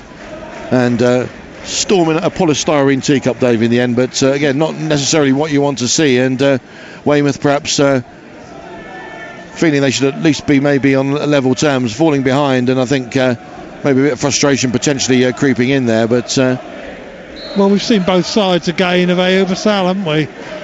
Lovely taken goal and then gets his name in the book stupidly. And I think it cost us 2 points. Hit that suspension personally. Chance now for Weymouth though inside the penalty. It's not completely cleared, and goodness me, effort came in from Rose there, which I think Broom managed to deflect away. All of a sudden Weymouth have responded to that Wimbledon goal in the best possible way. They're camped already inside the Dons penalty area. A couple of efforts on goal deflected away, and now they'll come away with a corner. Yeah, I think whilst it's a 1-0, they're still determined to stay in this cup tie. They're still prepared to chuck everything at it. The key thing, of course, in this second half will be as it goes on is their fitness levels as well. But Wimbledon have made a great start to this. They've got the goal lead, but they've got to face a set piece now. And they've looked dangerous from set pieces, Rob. And this is where you really have to close this one out, go and get a second. What we can't do is let them dictate the play, give them too much possession, because that way leads, I'm afraid, we know where that ends up. O'Connell with the corner then from the far side. Well played, Ogundair. Made a positive move towards the ball and headed it away down the left-hand side, and the Dons straight away on the counter-attack. Asal powering forward from one end to the other, into the penalty area. Still Asal. Forced to check his run. Players have come up to back him up inside the penalty area. In the end, it's deflected behind. And well, that's one way to defend a corner anyway. Ayuba Sal there ran a good, 50, 60 yards up the other end of the field. And in the end, taking the sting out of that little mini revival from Weymouth with that goalmouth scramble and the corner that resulted from it. And now the Dons forcing a corner in their own right up the other end of the field. Some 7.5 minutes gone then in this second half.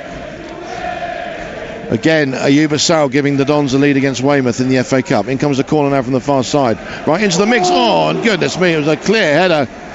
No one got near it for Weymouth, and it went in towards, well, Pearce was forward, so too was Ayuba Sal, and well, the heading opportunity was there, and I think it was just a case that there was very, very minimal, if any, contact with the header. Iwala was nowhere, and in the end, neither was the header, and well, Weymouth, perhaps to a certain extent, Dave can count themselves fortunate not to be 2 down. I read that as an open goal missed by Pearce, frankly. He should have buried that. So Alfie Bendel is getting ready. Also Ethan Chislett having a bit of a run down this near side. Oh dear. Rugby tackles unpunished again. Ball now with Nathan Broom on this near side of the penalty area. Kept it inside the penalty area. Weymouth fans appealing for handball, but that's just pie in the sky, shall we say. Let's be diplomatic. There's a little bit of chat going on there between Rob Tuvey and Paul Callan-Bay. I think maybe they've delayed the substitutions after scoring that first goal, but some dialogue going on down there. Anyway, Weymouth trying to break forward down the right hand side. Steered forward now towards Ash, beaten in the air by Towler. It's Towler once again back with Pearce now, midway inside his own half, chased down and forced to lay all the way back to Broom. Room now for Pearce to try and move forward towards the centre circle, and halfway still Pearce clipped away towards the far side. Chislett's been called for and he's getting ready, and Bendel and Callan-Bay. It's a triple sub. Wow. Here's Fisher now picking it up about 25 yards from goal. Still Fisher. Oh, that's wasteful pass. Tried to square it for either Bill or Pell, and in the end found neither, but the Dons have come away with the ball once again. Fisher redeeming himself. Ball now deflects on towards the Weymouth penalty area. Cleared away. I think it was Billaire suddenly charging forward down that far side, forcing that hurried clearance from Weymouth. Yeah, I suspect Callan-Bay is probably for Pearce just on the basis it's his first game back from injury, isn't it? So that might have been a pre-planned move. Comes across then from the far side for the Dons. Weymouth again getting it clear. Now a chance for Rose to carry the ball forward for Weymouth up towards halfway. Moving away from Magoma. Still Rose, he withstands the challenge of Magoma and carries on with a diagonal right to left run. He's got Cipriano on the outside. Ogundare tries to keep him company. Ogundare slides in with a challenge and has taken Cipriano down. It's going to be a free kick to Weymouth, and it's going to be a yellow card for Isaac Ogundare, much to his complete disbelief. Well, he didn't commit a foul, so you don't expect to be booked when you don't commit a foul, do you? But there you are. Well, this referee, I'm afraid he's not covered himself in glory, has he?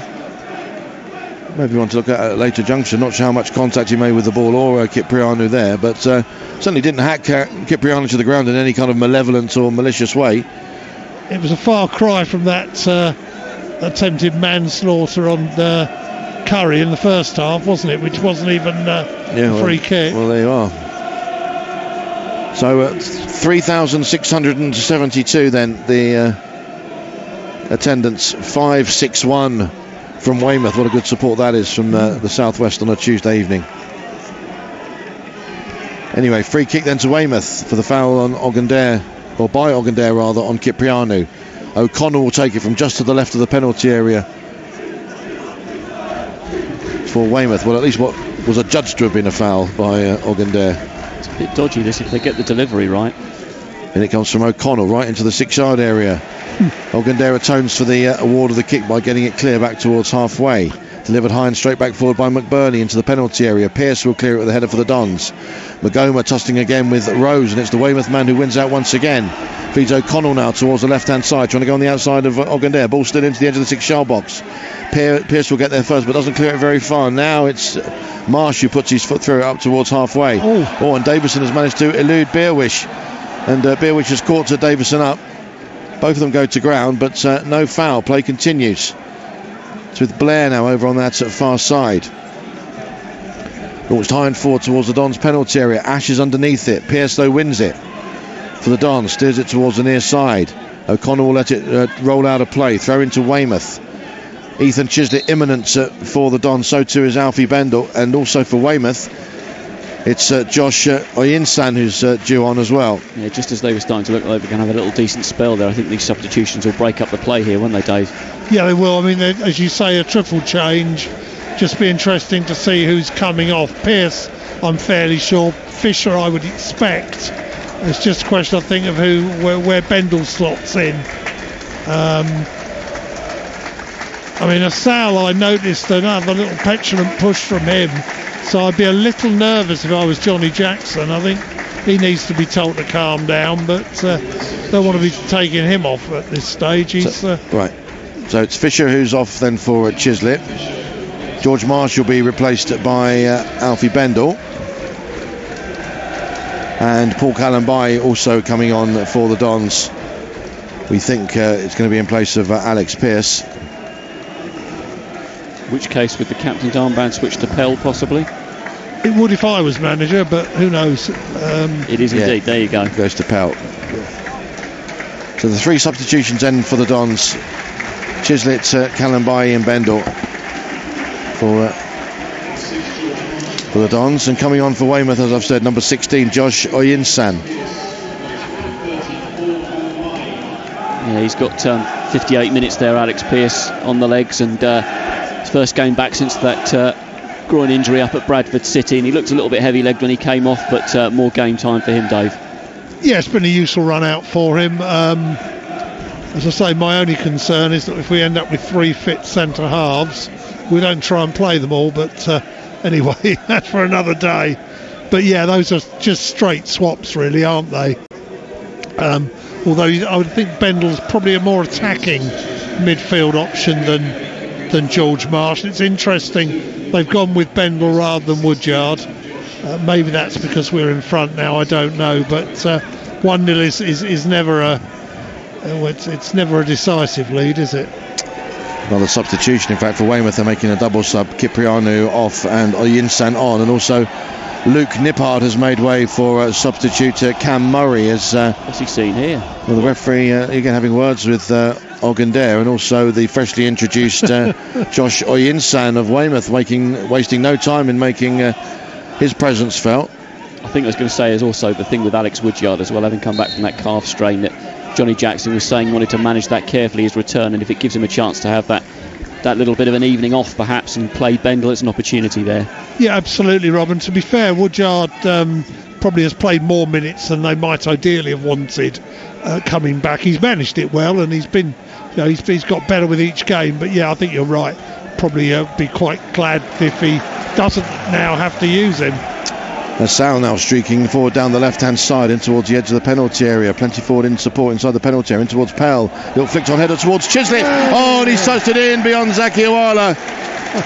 Dons double their money, and well, talk about instant impact by a substitute. It's Ethan Chislett who's just touched the ball on. It was a Sal down the left-hand side into the penalty area. Pell with a very astute cushioned header onwards.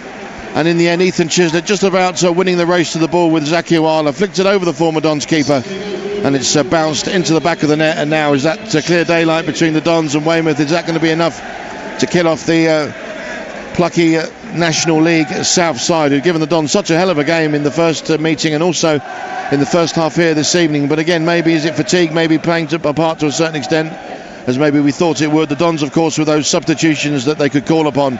Triple substitution, and then within a few moments, one of the three that have come on, Ethan Chislett, is the man who's doubled the Dons lead here so far this evening. Wimbledon 2, Dave, Weymouth 0. Yeah, first touch of the ball, I think, for Chislett, wasn't it? And nice little finish, yeah. They're starting to look just a little bit tired. They've got a Sal running at them, they'll have Chislett running at them now.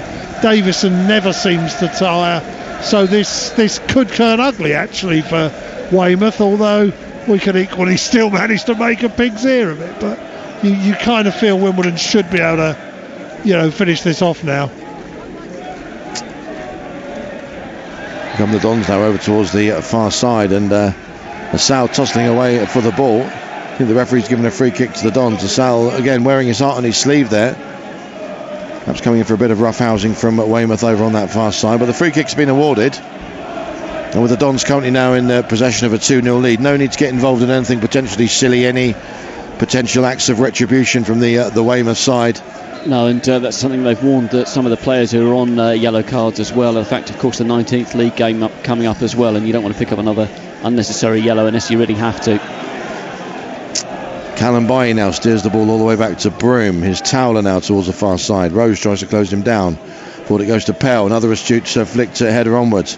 Asal twists and turns away from his man. Still Asal. Backtracking Weymouth players try to get at him. Forced to check his run, Asal, towards that far side, but still keeps possession of the ball and does well. Back now with Belair. Steers it into centre field now for Bendel.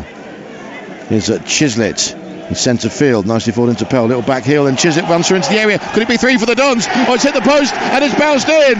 Chislett's got his second.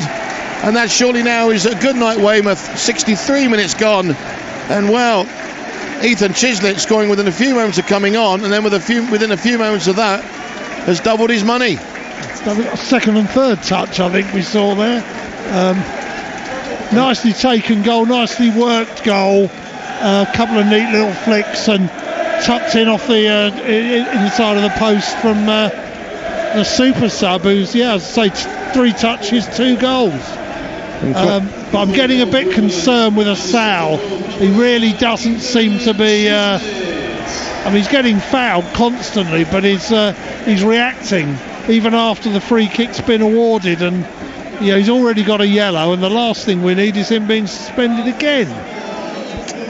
Well, indeed, it may be one for possibly a further substitution. Messrs Skiverton and Jackson may be thinking about that scenario. There's a blue smoke bomb being thrown into the 6-yard box for the second Dons home game in succession in front of the away fans. It's a difficult one with Abe, isn't it? We've spoken about it as well in the past. I know when we've had Anthony Wordsworth on with us as well, you don't want to take that kind of away from his game in a way. Referee having words with him now, it's just playing on that edge, isn't it? Sometimes he manages to contain it, but obviously opposition players, particularly probably Weymouth's game plan this evening was, he's your danger man. That's the way to stop him, is to wind him up, Dave.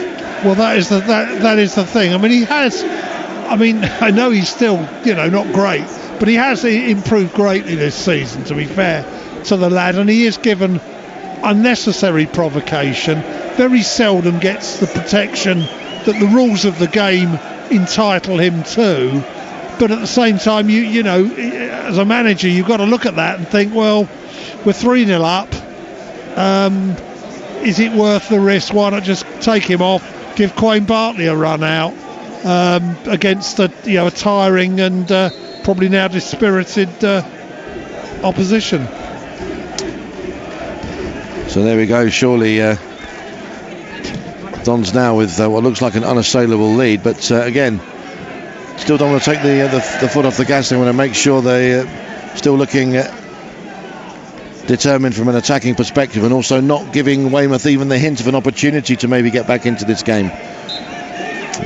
As, again, the smoke just about clears from that smoke bomb inside the Dons goal mouth, and Ogundare will take the throw. What's tickled your funny bone there, David?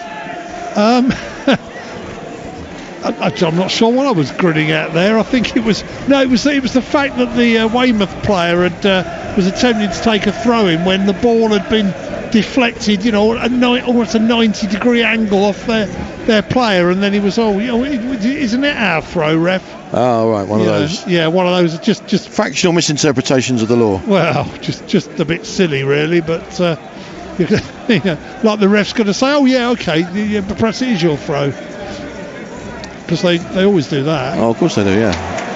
As Magoma tries to slide a diagonal ball forward towards the near side, Pell just let the ball run away from him at the crucial moment that it arrived at him, and it went beyond him and out for a throw. But I think with the scoreline the way it is now, the way the Dons have really progressed themselves in the last few moments with 3 goals in very quick succession. Yeah, definitely had the better of the third quarter of this game, and we were wondering in terms of what Wimbledon side would turn up this evening. It's the one that's turned up in the second half here, isn't it, basically, as has happened at occasion stage. Well, exactly, yeah, we've kind of seen both of them, haven't we, today, and the second half performance has been decent.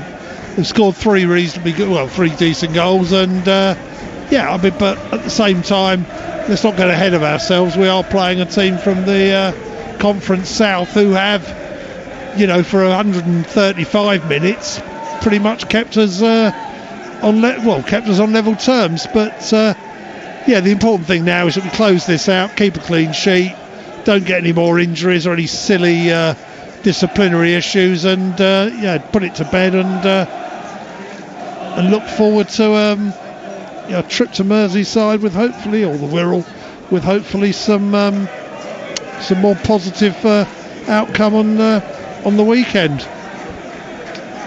Broom then launching the ball forward for the Dons. Pell nicely flicks it onto Davison, right side of the area. Chislett on a hat-trick, right side of the area. Tries to play it on the overlap for Ogundare, but it's a sliding interception that prevented that crossing opportunity. I think it was O'Connell who got back to deny the Dons that, and they'll come away with another corner from their right-hand side.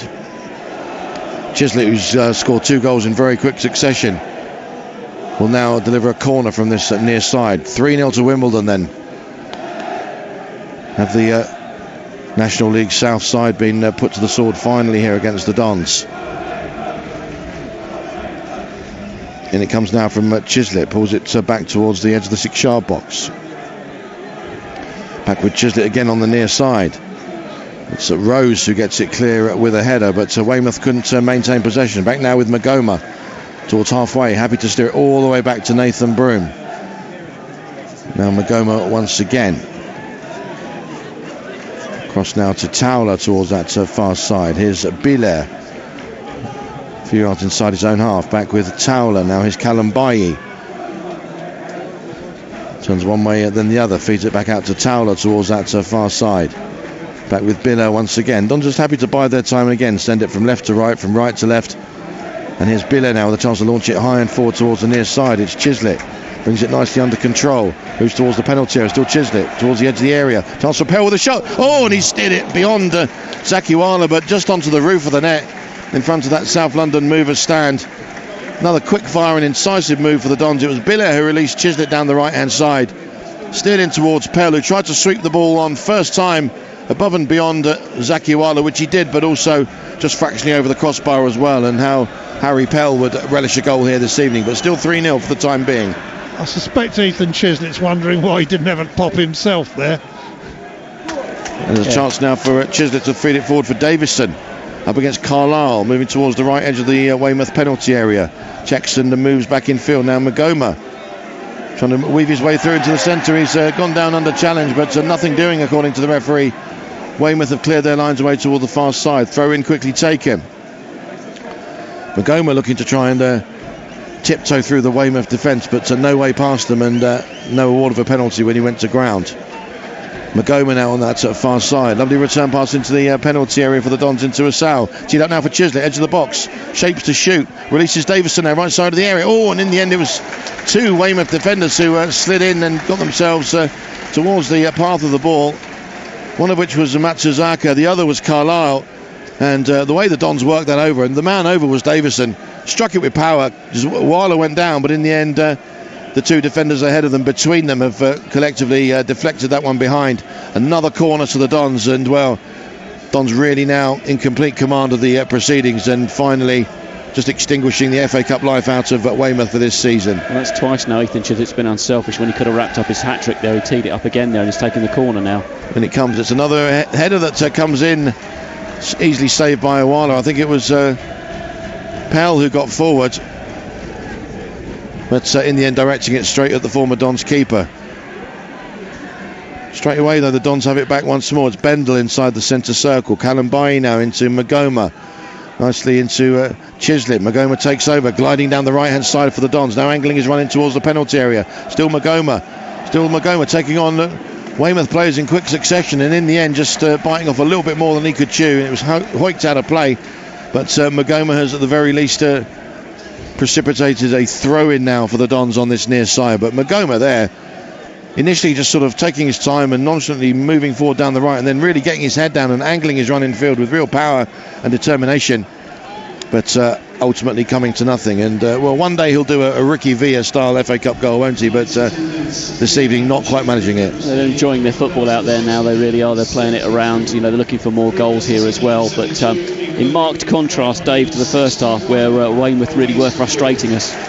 Yeah, I think the goal the first goal made a big difference. The shackles came off, and Weymouth, I mean, I wouldn't say their heads have dropped exactly, but they know that they're heading out, and they really know now it's just a question of whether they can keep the score down to a more manageable size. But you wouldn't be surprised if Wimbledon doubled this lead, to be honest, in these last 18 minutes. Meantime, it's Weymouth now coming back on the attack with O'Connell moving in from the left-hand side. Oh, and he tried to float it away towards the far side, but it went way beyond the substitute, Josh Ayinson. No one available on that far side for Weymouth, so it's just bounced harmlessly behind for another goal kick then to the Dons. Coming up for 17 minutes remaining then of the regulation time. Wimbledon 3.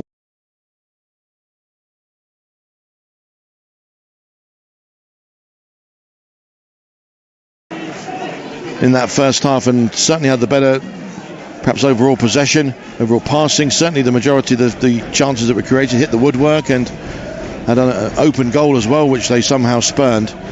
But the Dons, in the end, returning from their half-time sabbatical, and were in front within 3 minutes thanks to Ayub Assal, and that triple substitution now, one of which was Ethan Chislett with his quick-fire brace in front of the South London Movers stand. Surely now has put the Dons through to face Chesterfield in 11 days' time. But again, you mentioned about maybe the Dons getting an extra hatful of goals possibly, Dave. They'll certainly want to try and do that and get a bit of, if they can, a bit of shooting practice maybe. And overall, again, it will do wonders for the confidence. It will. It extends the unbeaten run, as you say. It gets us into the next round, and they've kind of earned the right now to sort of rather take the mickey, frankly.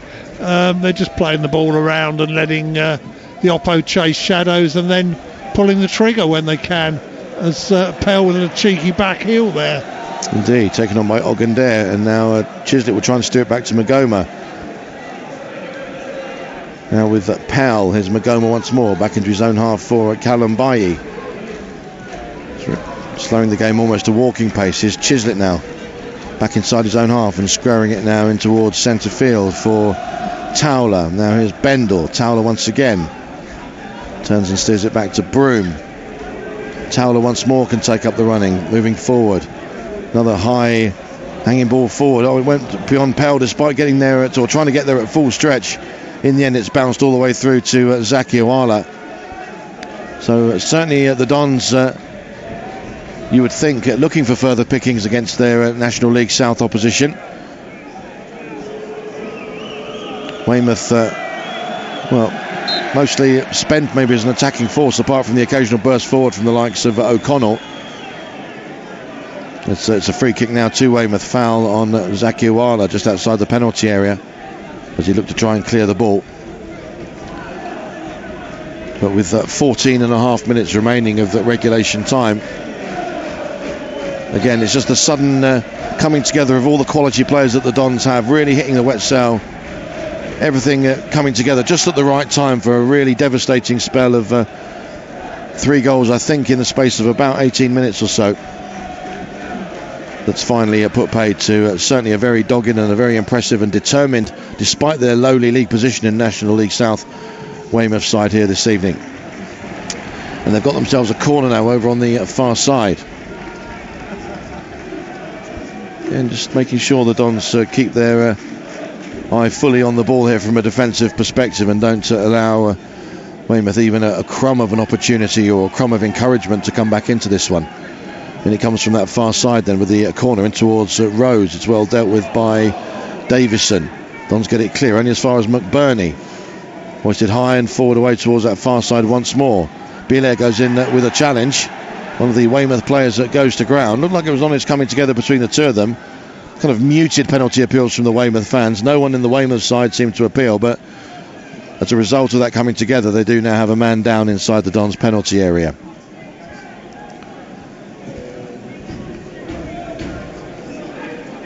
Just looking to see which of the Weymouth players that is down in the box. Gradually making his way back up to his feet. And it's the number 7, Keelan O'Connell. Well, the Weymouth fans just going through the repertoire of run-of-the-mill taunting songs now that the game is well and truly done and dusted, perhaps from their perspective. As another cross comes in though from the far side, and it was a header that's in the end found its way into the net, and it's Brad Ash with the goal. Deep cross from the right-hand side, and Ash with a towering leap inside the left side of the 6-yard box went beyond Nathan Broom, and Weymouth, who looked as though they'd had the spirit drained out of them in the wake of that 3-goal Don spell. The supply lines going forward looked to have pretty much dried up, but they've got their way, got themselves onto the score sheet as another smoke bomb is being prepared over on that far side, I think, from the Weymouth fans. But perhaps more importantly from their perspective, it's Bradley Ash with a towering leap and a positive header beyond Nathan Broom that's pulled the goal back for Weymouth. Yeah, he'll be a little bit annoyed there, I think, Nathan Broom, in terms of wanting to keep that clean sheet, but Broom unable to sweep up the Ash this evening.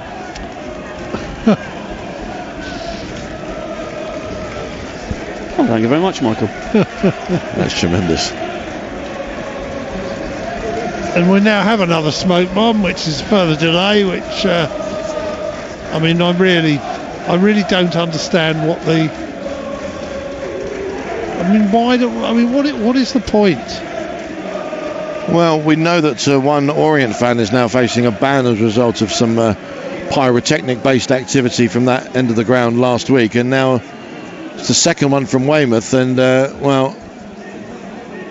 could well be that some of their fans might be finding themselves down the local supermarket on a Saturday, or watching the planet's funniest animals on ITV2+1 perhaps. I just don't really understand what the point is, but and again it delays the game as well, because they've just scored a goal, given them a bit of momentum, and now we've got to wait for the thing to be removed from the field, and wonder what their players make of it, because they would want to get on with it in things as soon as possible and give themselves maybe the best possible chance of making further inroads into the Dons lead, David. Well, absolutely, yeah. I mean, that's another point, isn't it? I mean, in that moment they want to get straight back at us, because they get another goal here, it all gets a little bit unpleasant. Here's Murray now, one of the substitutes for Weymouth in centre field. Touchback now for Matt Suzaka, moving away towards that right-hand touchline. Tries to go for the return pass, but it's well intercepted for the Dons. Ooh. By Bileo. Now a chance for Magoma to try and move forward down that far side. Moves away from Murray. Now a chance for Asal to power forward towards the Weymouth penalty area. Still Asal, one-on-one with the keeper. And he's caught just at the vital moment. And gone to ground. Well, it's a corner to the Dons. I think some of the Dons fans and maybe some of the players were thinking in terms of a penalty. But again, Asal embarking on one of those really powerful and determined runs forward. And again, going to ground just at the vital moment, and the challenge on him deemed to be a fair one. And a corner to the Dons now on the far side. But I think Asal possibly has stayed down as a result of that challenge. So we didn't have an angle really to be terribly confident whether the referee got that right or not. You'd say on the balance of play this evening he probably got it wrong, because he got most things wrong. But just a corner. But good to see the Dons going back and attacking Weymouth again, and not trying to sort of step back and defend a 3-1 lead. So the corner then to come in from the far side for the Dons, I think from Ethan Chislett. In it comes now, whipped right in, just under the crossbar. Oh, and goodness me, it's I think tipped onto the roof of the net there by Zaki Uwala, reaching up and doing what he had to do. But I think more to the point, David, as well, you think that Weymouth are trying to maybe come forward a bit more now, having got that goal back. But as long as we've got the likes of Asal in our armoury, who can carry the ball such great distances and potentially exploit gaps that Weymouth will inevitably leave at the back in their attempts to try and get back into the game. Yeah, this is exactly how you want us to play, and in league matches as well. You know, the best form of attack and all that, but we've got players who can really hurt the opposition, and on the break particularly, the likes of Asal, very hard to stop. Chislett then with another corner then from the far side, whipped in once again towards the far post. Pell with a header, which in the end he's looped above and beyond the crossbar. Behind it goes, goal kick to Weymouth. But with 8 minutes to go, Weymouth will certainly contend that one goal is the very least they probably deserve from their first half performance at any rate here this evening. Of course, having hit the woodwork and then spurned an open goal opportunity. Dons then with that 3-goal burst in the space of 18 minutes. 1 for Asal, 2 for Chislett. But Brad Ash is the man who's given Weymouth maybe just a modicum of hope in the closing stages here. And now, case of the Dons, as we've said, with the players like Asal who can burst forward, players who can put their foot on the ball in midfield, people like Magoma, keep things nice and controlled. And again, try and frustrate Weymouth's attempt at a comeback by those particular means. Big Quayne Bartley, as Dave has hinted, is going to get a chance for the last 7 or 8 minutes or so of regulation time. Looks like Asal, is it, getting some treatment? It's not a sign you want to see. But he's getting up to his feet now, so perhaps it's just a little bit of game management, I think is the technical term they use, don't they, for that, what we used to call time wasting, and before that possibly cheating, but whatever. Anyway, he's on his feet and it doesn't look like he's injured, so that's a relief. And as you say, it looks like Quayne Bartley might be getting a chance to have a bit of go at this surely tiring Weymouth defence. Coming up for 6 minutes to go then of the regulation time. Wimbledon 3, Weymouth 1. Here's McBurney at 35 yards from goal. Hopes to steer it away towards the far side. McBurney gets it back again. Steers it forward first time down that right hand side. Intercepted by the Dons. It's gone up for another throw in then to Weymouth. Thrown into Rose. Just to flick it on towards the Dons penalty area. Still Rose, ultimately dispossessed though. Now a chance maybe for the Dons to try and sneak themselves forward, and it's a chance once again for Ayub Asal down the centre of the field. He's got Chislett slightly ahead of him. And in the end it was just taken off his toe at the vital moment, and unable to make any capital gains on that particular interception.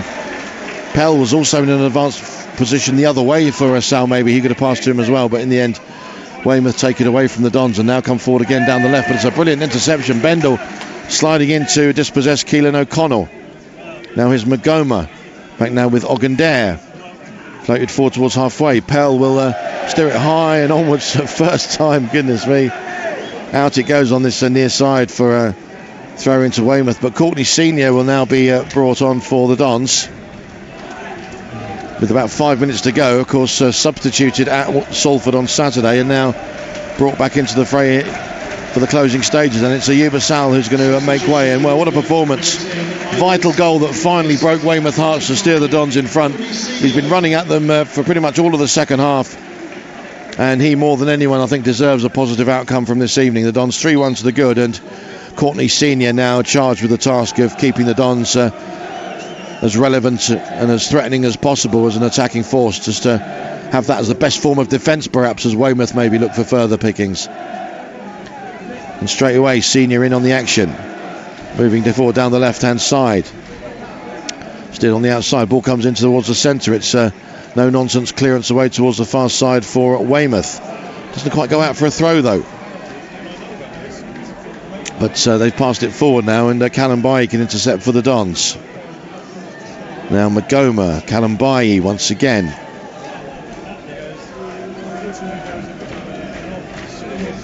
So it's a Towler now towards that far side. Here's Biller. Nice and controlled from the Dons at the back. Under 4 minutes to go. It's back with Broom once again. Callum Bailly. Ogundare on the near side. Callum Bailly once more. Launched high and forward. Davison, though, doesn't set off on a run. It goes beyond him and Matsuzaka. And it's gathered outside of his penalty area by Zaki Awala. Here's Murray now, one of the Weymouth substitutes. Floats the way towards the near side towards O'Connell. Ogundare gets there with a header. Just knocks it out of play. Throw into the Dons. McBurney to take it. So should be a peaceful time for you then, Dave, if it stays like this. Yeah, hopefully, hopefully, Michael. Certainly be disappointed if we don't hang on for the win now. Another throw in from McBurney into O'Connell. Back to McBurney. Lost it forward towards the edge of the box. Callum Bailly wins it above Oyinsan. Now a chance for Pell to flick the ball on towards halfway, but Chislett can't quite get there. It's McBurney. Steers it all the way back to Zaki Awala. Launches it high and straight back forward. Oyinsan tussling there and tussling illegally with Ogundare. And it's another free kick then to the Dons. Gradually seeing out these closing 2.5 minutes or so, plus whatever is added on by way of stoppages by way of the officials. And it's a free kick taken by Magoma all the way back to Broom. Launched away towards that far side. It's a Weymouth head that clears it back towards halfway. Little back heel there by Ash in towards centre field. Blair now moving forward with menace towards the edge of the box. Still Blair, flicked on the outside for Oyinsan.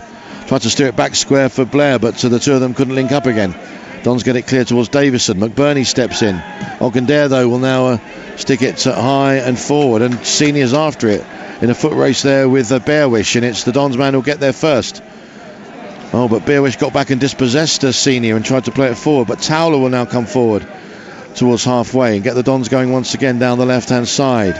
Hussein Biller, ball into the centre, in towards Pell. Oh, and it's a header on goal, but it's offside, and it won't matter. It's a shame that for Zaki Awala, because he made a pretty good save there.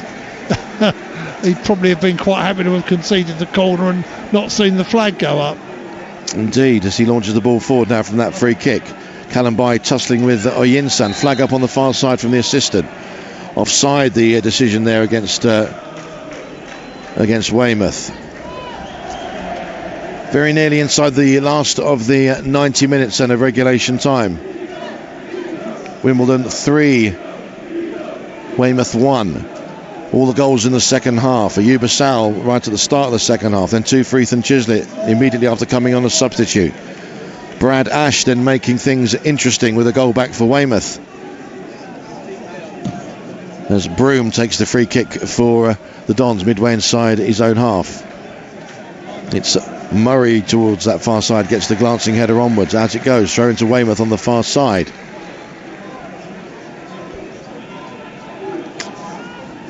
Right at the last knockings then here at the Cherry Red Record Stadium. Still 3-1 to Wimbledon with some 20 seconds remaining of the regulation time. Fair play to Weymouth though, still trying to continue to play their football right to the very end.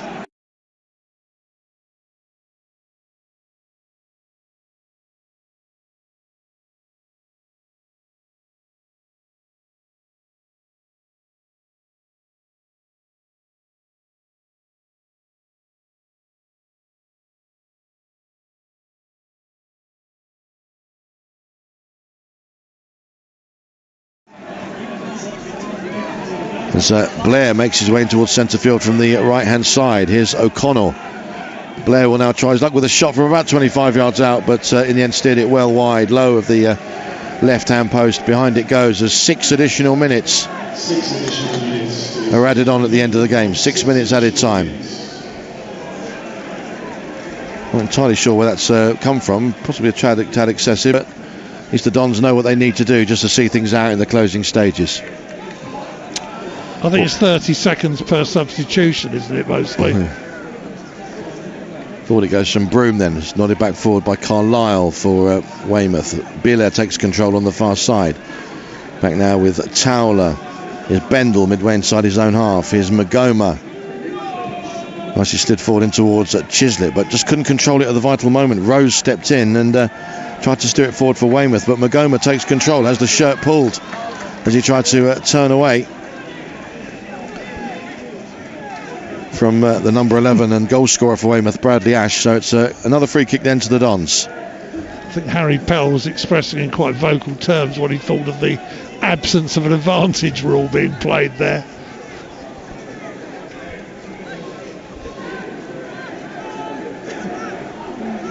So Nathan Broom then, right at the last knockings here. We've had a minute and 20 seconds of the 6 additional minutes. Nathan Broom prepares to launch this one forward for the Dons. Forward it goes towards the left edge of the Weymouth penalty area. Chance now for a shot to come in that in the end is well wide of the right hand post as we look at it. I think it was Alfie Bendel coming forward and maybe looking for some late pickings. But behind it goes. Another goal kick to Weymouth taken by Zakiwala. Launched high and forward now by McBurney, but it's Callum Bay who'll intercept for the Dons. His senior tries to turn away inside the centre circle from Bearwish, who's deemed to have fouled the Dons substitute. Free kick. Remarkable how few yellow cards have been issued with all these, niggly, nasty little fouls, and that was pretty cynical. That one, it was I would have thought probably deserved a yellow. Isn't it nice though to be sitting there thinking, it'd be nice if they could nick another one, but in relative comfort for once. Well, indeed. Let's see if there can be maybe late further pickings for the Dons as Broom launched it forward once more. And again, you have to say that in recent games of this unbeaten run, and again, just a little formational change, perhaps playing those 2 players in front of the back 4, reverting to a back 4, of course, in the first place. Dispensing with the passing around amongst the back that put Zanev under pressure and maybe ate away a little bit at his confidence. And again, it's positive outlook now for the Dons, and seemingly having set the seal on a second round tie here in 11 days' time against Chesterfield, with 3 of the 6 additional minutes now played. Yeah, and you'd have to say, I think, on balance, that Johnny Jackson's decision to rest so many players has in the end been vindicated. Perhaps not quite as comfortably as we might have liked, but in the second half performance, Wimbledon have been by far the better side. They'd richly deserved the win, and as I say, as Rob pointed out, Alex Woodyard's been able to sit on the bench and watch it, and he'll be raring to go, no doubt, when I'm back in the side on Saturday. The only perhaps a negative point is of course the injury to Jack Curry, and we hope that's nothing very much at all. Davison now down the right hand side, ball steered into the centre. And Senior closed in on it. I think possibly collided with Zakiwala. In the end the ball went wide. The final deflection I think is deemed to have come off Awala, and the Dons with a late corner, but a good ball into the centre from Davison. And Senior, I think, getting there first ahead of the Weymouth keeper. He's ended up in the back of the net rather than the ball. But again, at least keeping the pressure on right till the very end, forcing another corner on this near side. Again, it's Chislett to take it. We've had almost 4.5 of the 6 additional minutes. Chislett's on a hat-trick, but now maybe looking to provide an assist with this late corner for the Dons. In it comes now, clipped into the edge of the 6-yard box. Players are queuing up for the Dons, and in the end, the shot on goal wasn't forthcoming as Weymouth get it clear. Bendel will try and retrieve the situation over on the far side, and does well, wins the throw for the Dons. Again, keeping up their work right till the very end, and again minimising the impact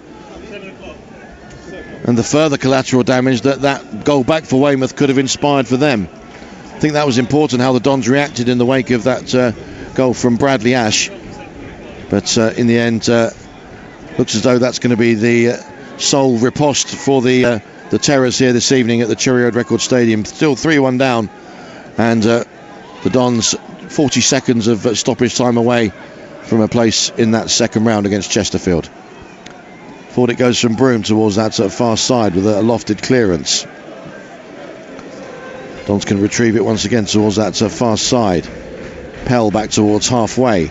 Steered back to Towler.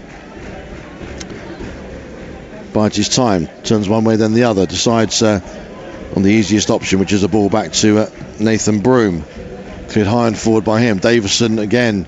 Phenomenal work rate after this one once more. Twisting and turning and battling away, I think, with Carlisle.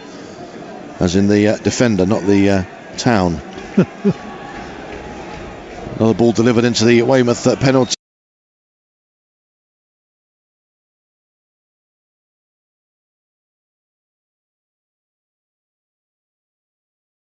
proceedings that have deserved their victory here this evening and that game against Chesterfield. Yeah, I mean, Weymouth gave it their best in the first half there, and they really did. They tried to frustrate the Dons, did a good job of that. Wimbledon picked it up. The second half showed the class out there as well. Ethan Chislett could have had a hat-trick in the end as well. He was unselfish about that. Basal, on his return tonight, the class act has to be said. Really is a top player that we've got here at League 2 level, and emerges as our top scorer at the moment as well with 8 goals too. The real concern is just particularly with Jack Curry at the moment. We wait to see what the fitness report is on him, but the road to Wembley continues, and it's Chesterfield next, but of course Tranmere on Saturday before that. Thanks very much indeed, Rob, and thanks also to Dave then for joining us as well down from the north, and certainly a lucky talisman for the Dons here this evening, sir. Yeah, it's got the job done, didn't they, in the end, and you know, the unbeaten run continues, and although this was a game we should have won and were expected to win, it's momentum, and it's more belief, and I still genuinely believe that we have the players to mount a challenge at the top end of this table, and that we are far lower than we should be. So hopefully that we can prove that to be the case.